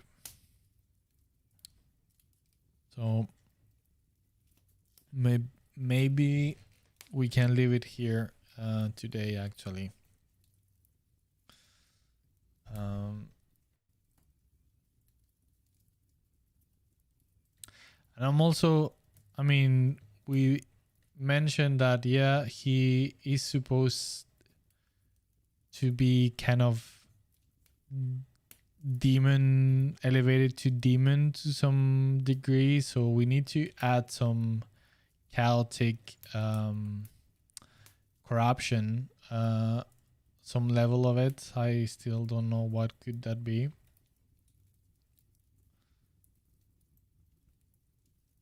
Of course we can add some, I mean, the easy route would be adding some horns, right? That would be an obvious way to go, or a horn or something of that kind. But it feels a little bit cheap in the way that it's like that's the easy answer. So maybe before we do that, will be interesting to find other alternatives. And maybe they don't need to be like the forehead type of horns, but maybe somewhere else. as well.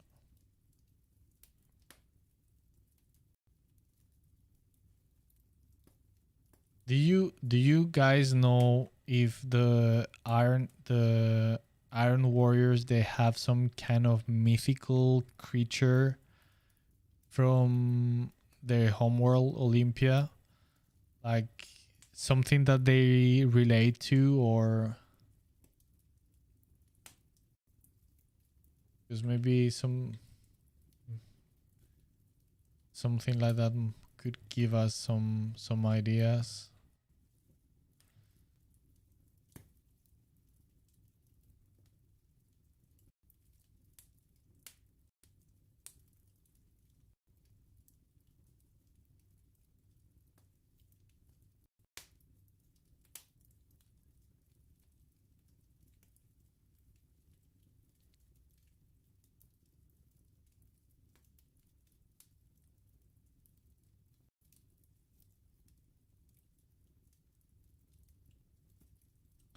I mean, these feels a bit too extreme, right?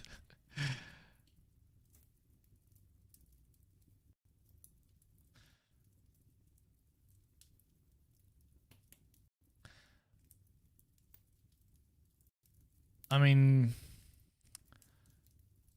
at the moment, he looks too much like just a normal Primarch, or yeah, on that level. So we need at some point to give a pass a layer of chaos corruption. Uh,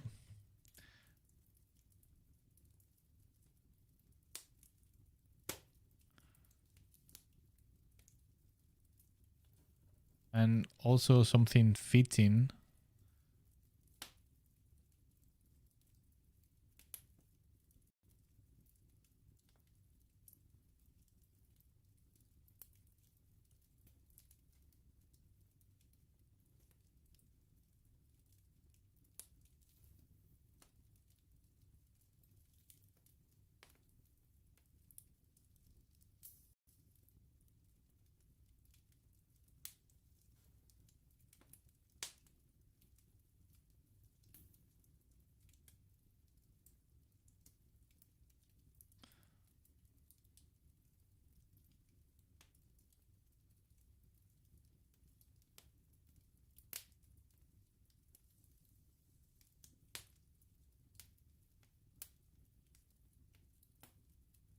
Cantarian, take care, man. Thanks for joining in.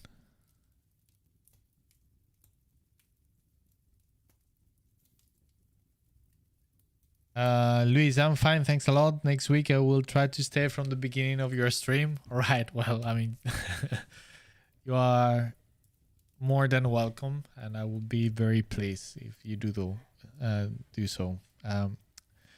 I really love Iron Warriors. Wow, I remember the robots that are the personal bodyguards of the Perturabo. Yes, yes. I think there are not many information about Olympia, just that they were city-state and a lot of mountains.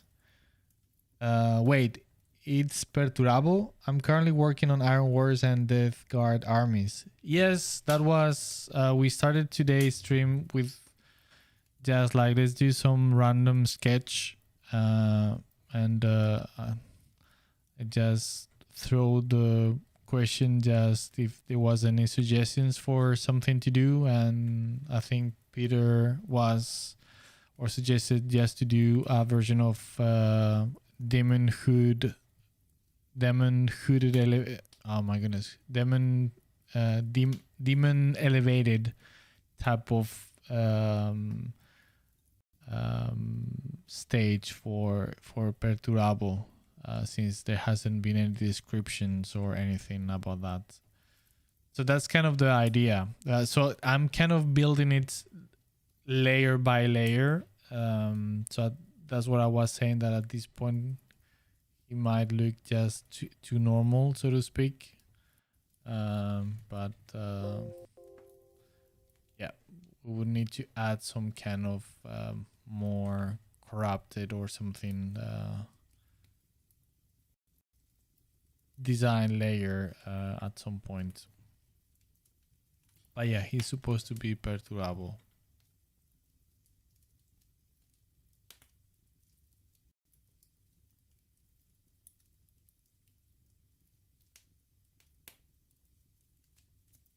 The thing with these type of cables around is that they just take away part of the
I don't know.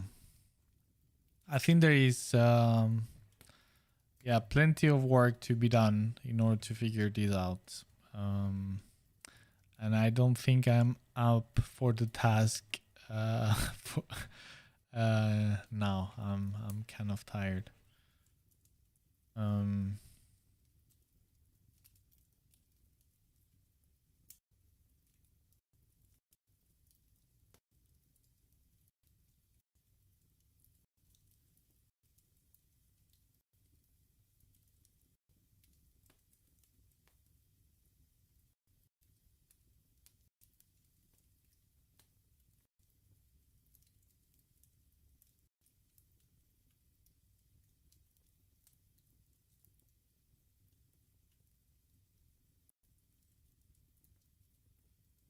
my basic idea, without still knowing exactly what I should do, is that we should take the image of Perturabo that we kind of have from the Horus Heresy and just take it to an extra layer, right? As it was amplified and deformed and corrupted by chaos, and that's kind of it would be his demonic version.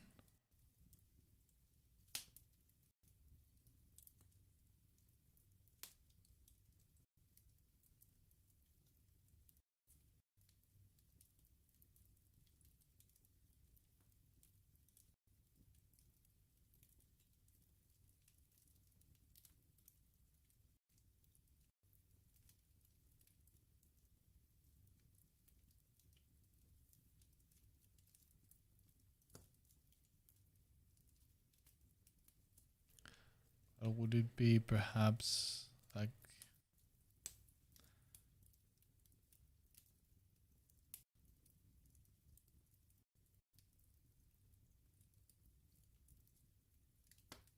be something more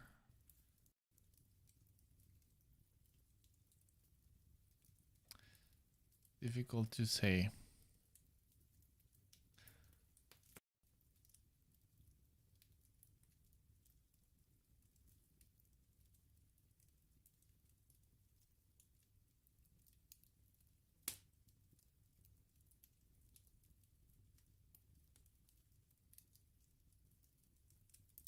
I mean, so far, what everything that I have done is like easy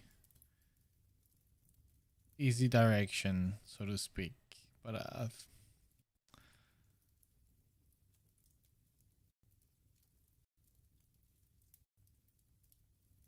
that doesn't mean that is the right way or the right direction.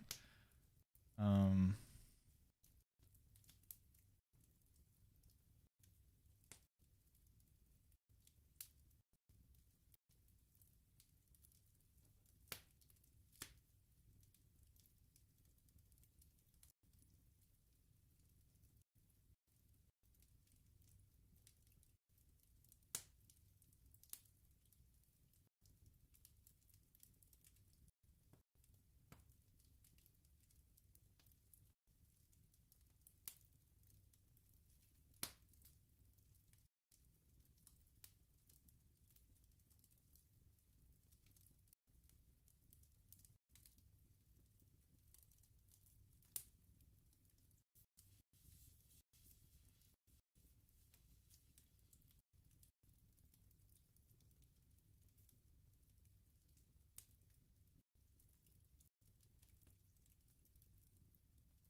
Dislocated design, according to a wiki I just read, Perturabo currently resides within the Eye of Terror on a demon world of Mendergard.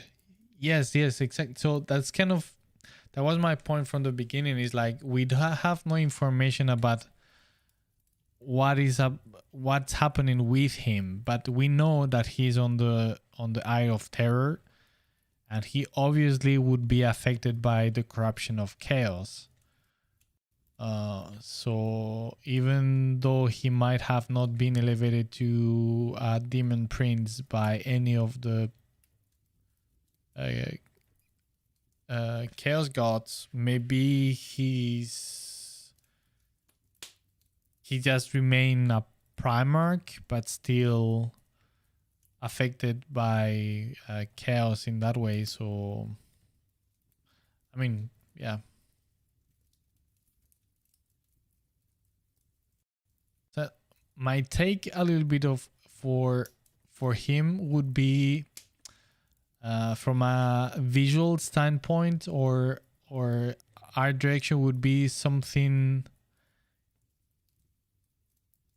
heading towards Hellraiser, if you know that old film.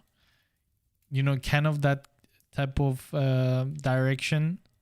That's kind of the idea that I'm having at the moment.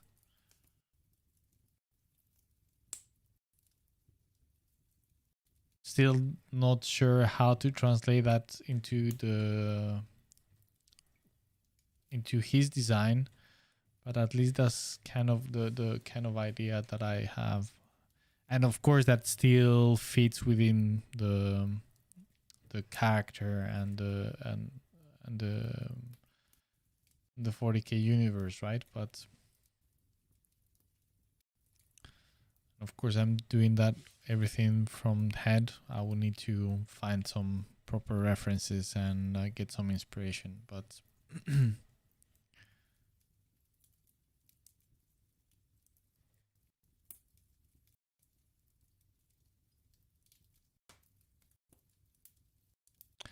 and you know who knows the type of work that he has done on himself, augmenting himself, like some of you suggested, like working with the Dark Mechanicum.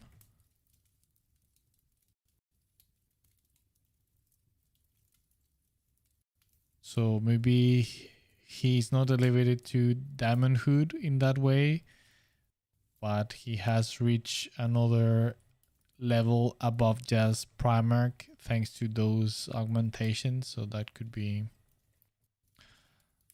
something that could fit, perhaps.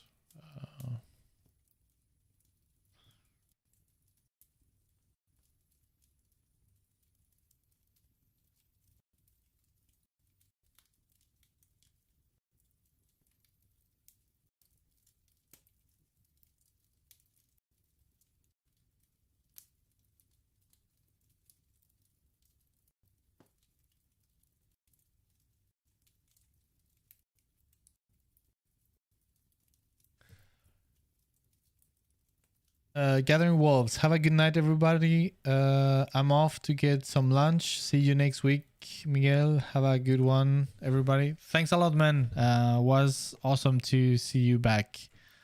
Thanks for joining in, and yes, have a good week. Bye bye. Luis, amazing. I like it so much. In my opinion, for him, it's better with cyborg and mechanical prosthetics themes than more demonic details. Yes, exactly. But still, it cannot be only that, right? So it's exactly like you are saying, but still how we can add this twist so it feels that it's corrupted by chaos. So, and I think that's gonna be the essence of for the design and the character, right? So it's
Maybe something can be done with the nose.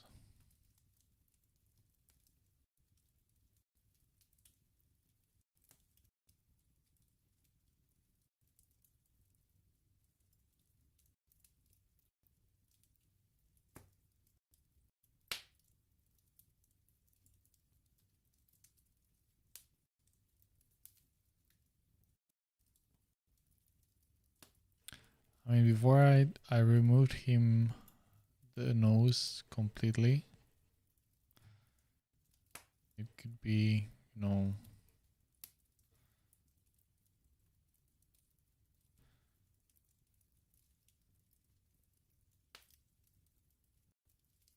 and it could be like a metal one underneath, kind of like the Terminator.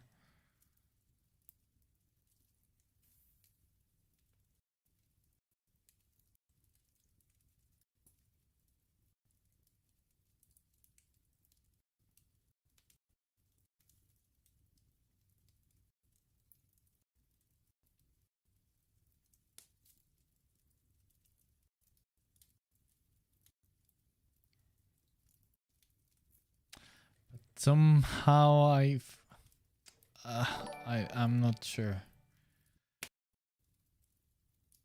I like Perturabo with a nose, even though it would be a nice mutilation. But yeah, I'm not convinced.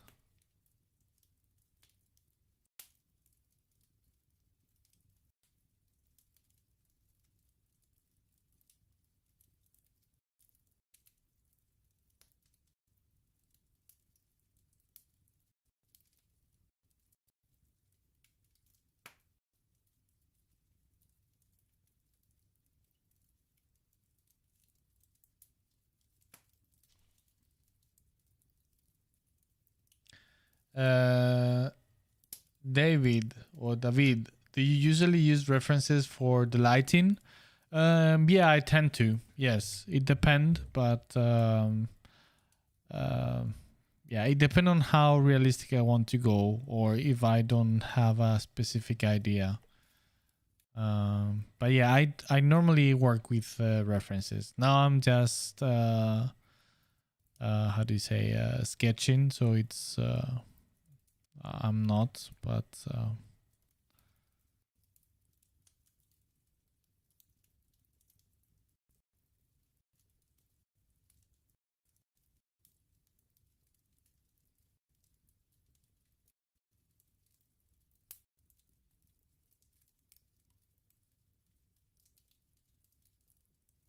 well, I think now I'm just gonna finish here for today, guys. I'm really tired. Let me just catch up with the chat and then we are done. Dislocated design, old Perty could have an additional mouth, perhaps, in his forehead with spiky teeth. The voice in his head. That's actually a cool concept. I don't know if it can work visually. I will like beep beep beep beep beep.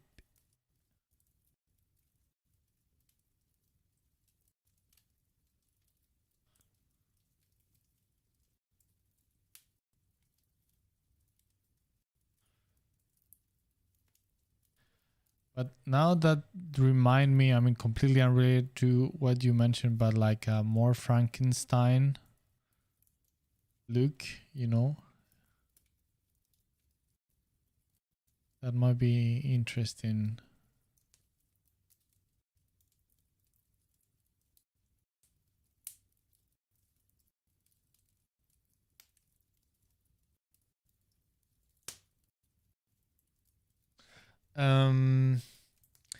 If Perry is into numbers, how about numbers and mathematical symbols cut into his skin or tattoos across his face? Perhaps Perdurabo is working on a corrupted theorem or Naimer's calculation. Yeah, definitely. Could, yeah, that would be something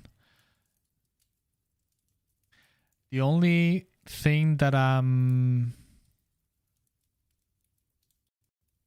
that might look like some kind of witchcraft type of tattoos or symbols, and he's very much against magic and sorcery, so maybe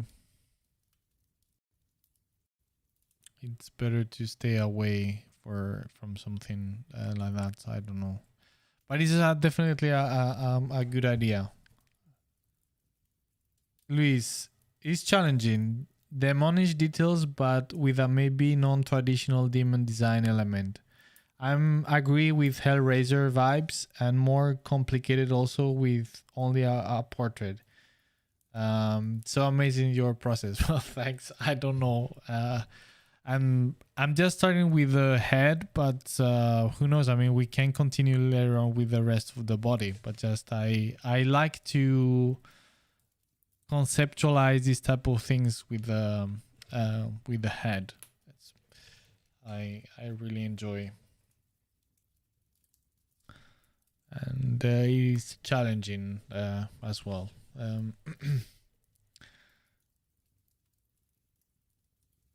Luis, good point. Maybe a cybernetic mouth and jaw, but sophisticated and detailed design, like arms of Alita, but not so much, and without leaves or flowers, of course. Yeah. Yeah, could be. I mean, the other thing that I just think that you are mentioning, but then what I have done wouldn't work at all, is like, what if he just completely becomes cybernetic? So he has no flesh left. He's just a completely he's a metallic skull, which kind of falls into the symbol of his legion, right? Um, hmm.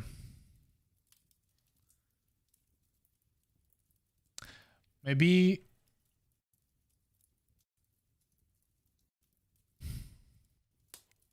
I mean, from a design point of view, I think it's definitely interesting. And that could explain very nice this extreme and corruption of chaos, right? That takes everything to such an absurd level that, yeah. So it becomes kind of a curse type of thing, like a mockery of the character. So I think that could work very nicely.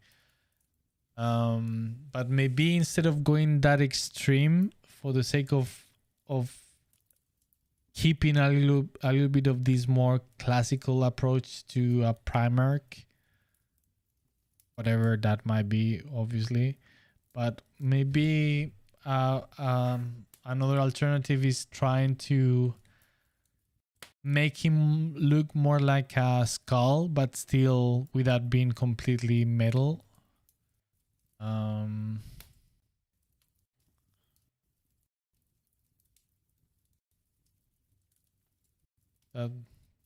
That could be.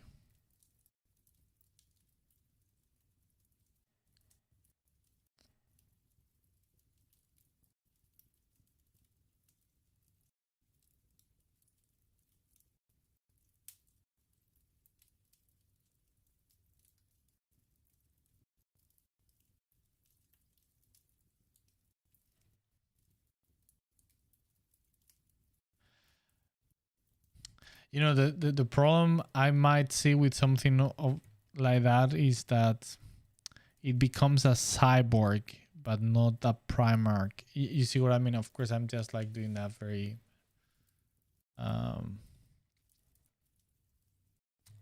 fast.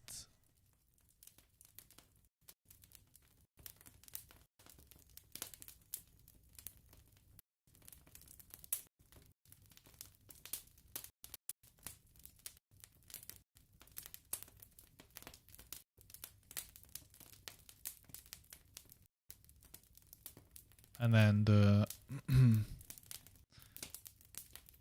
most of the rest is metal as well.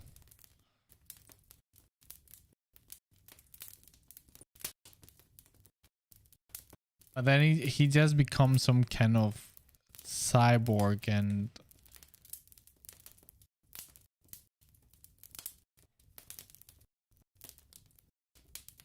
I don't know. I mean, I'm guessing that maybe the point of all of that is just to find that middle ground.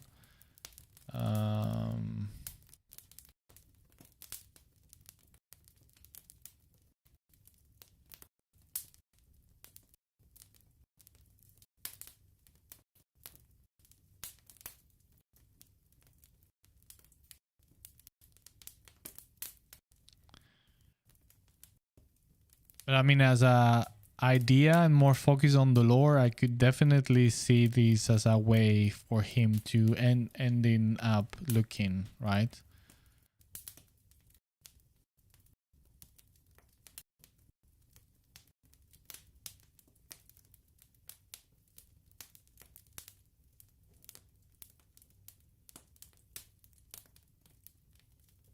Juan Toledano, yes, exactly. Yes, that's kind of the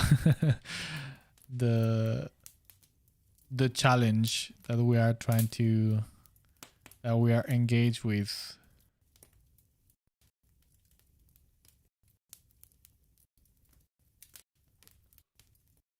Well, I keep saying that I'm ending the stream, and I'm I just like I love this type of designing challenges, right? It's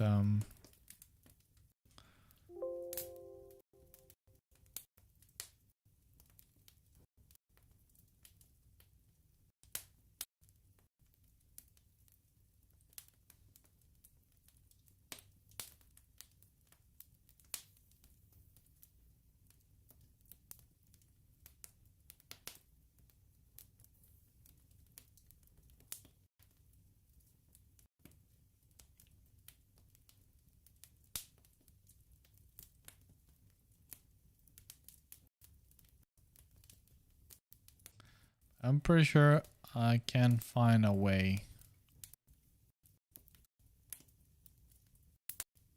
that at least it resemble or just give a vibe of a skull. And then of course, if we just add a lot of metal into it, then the metaphor would be more obvious.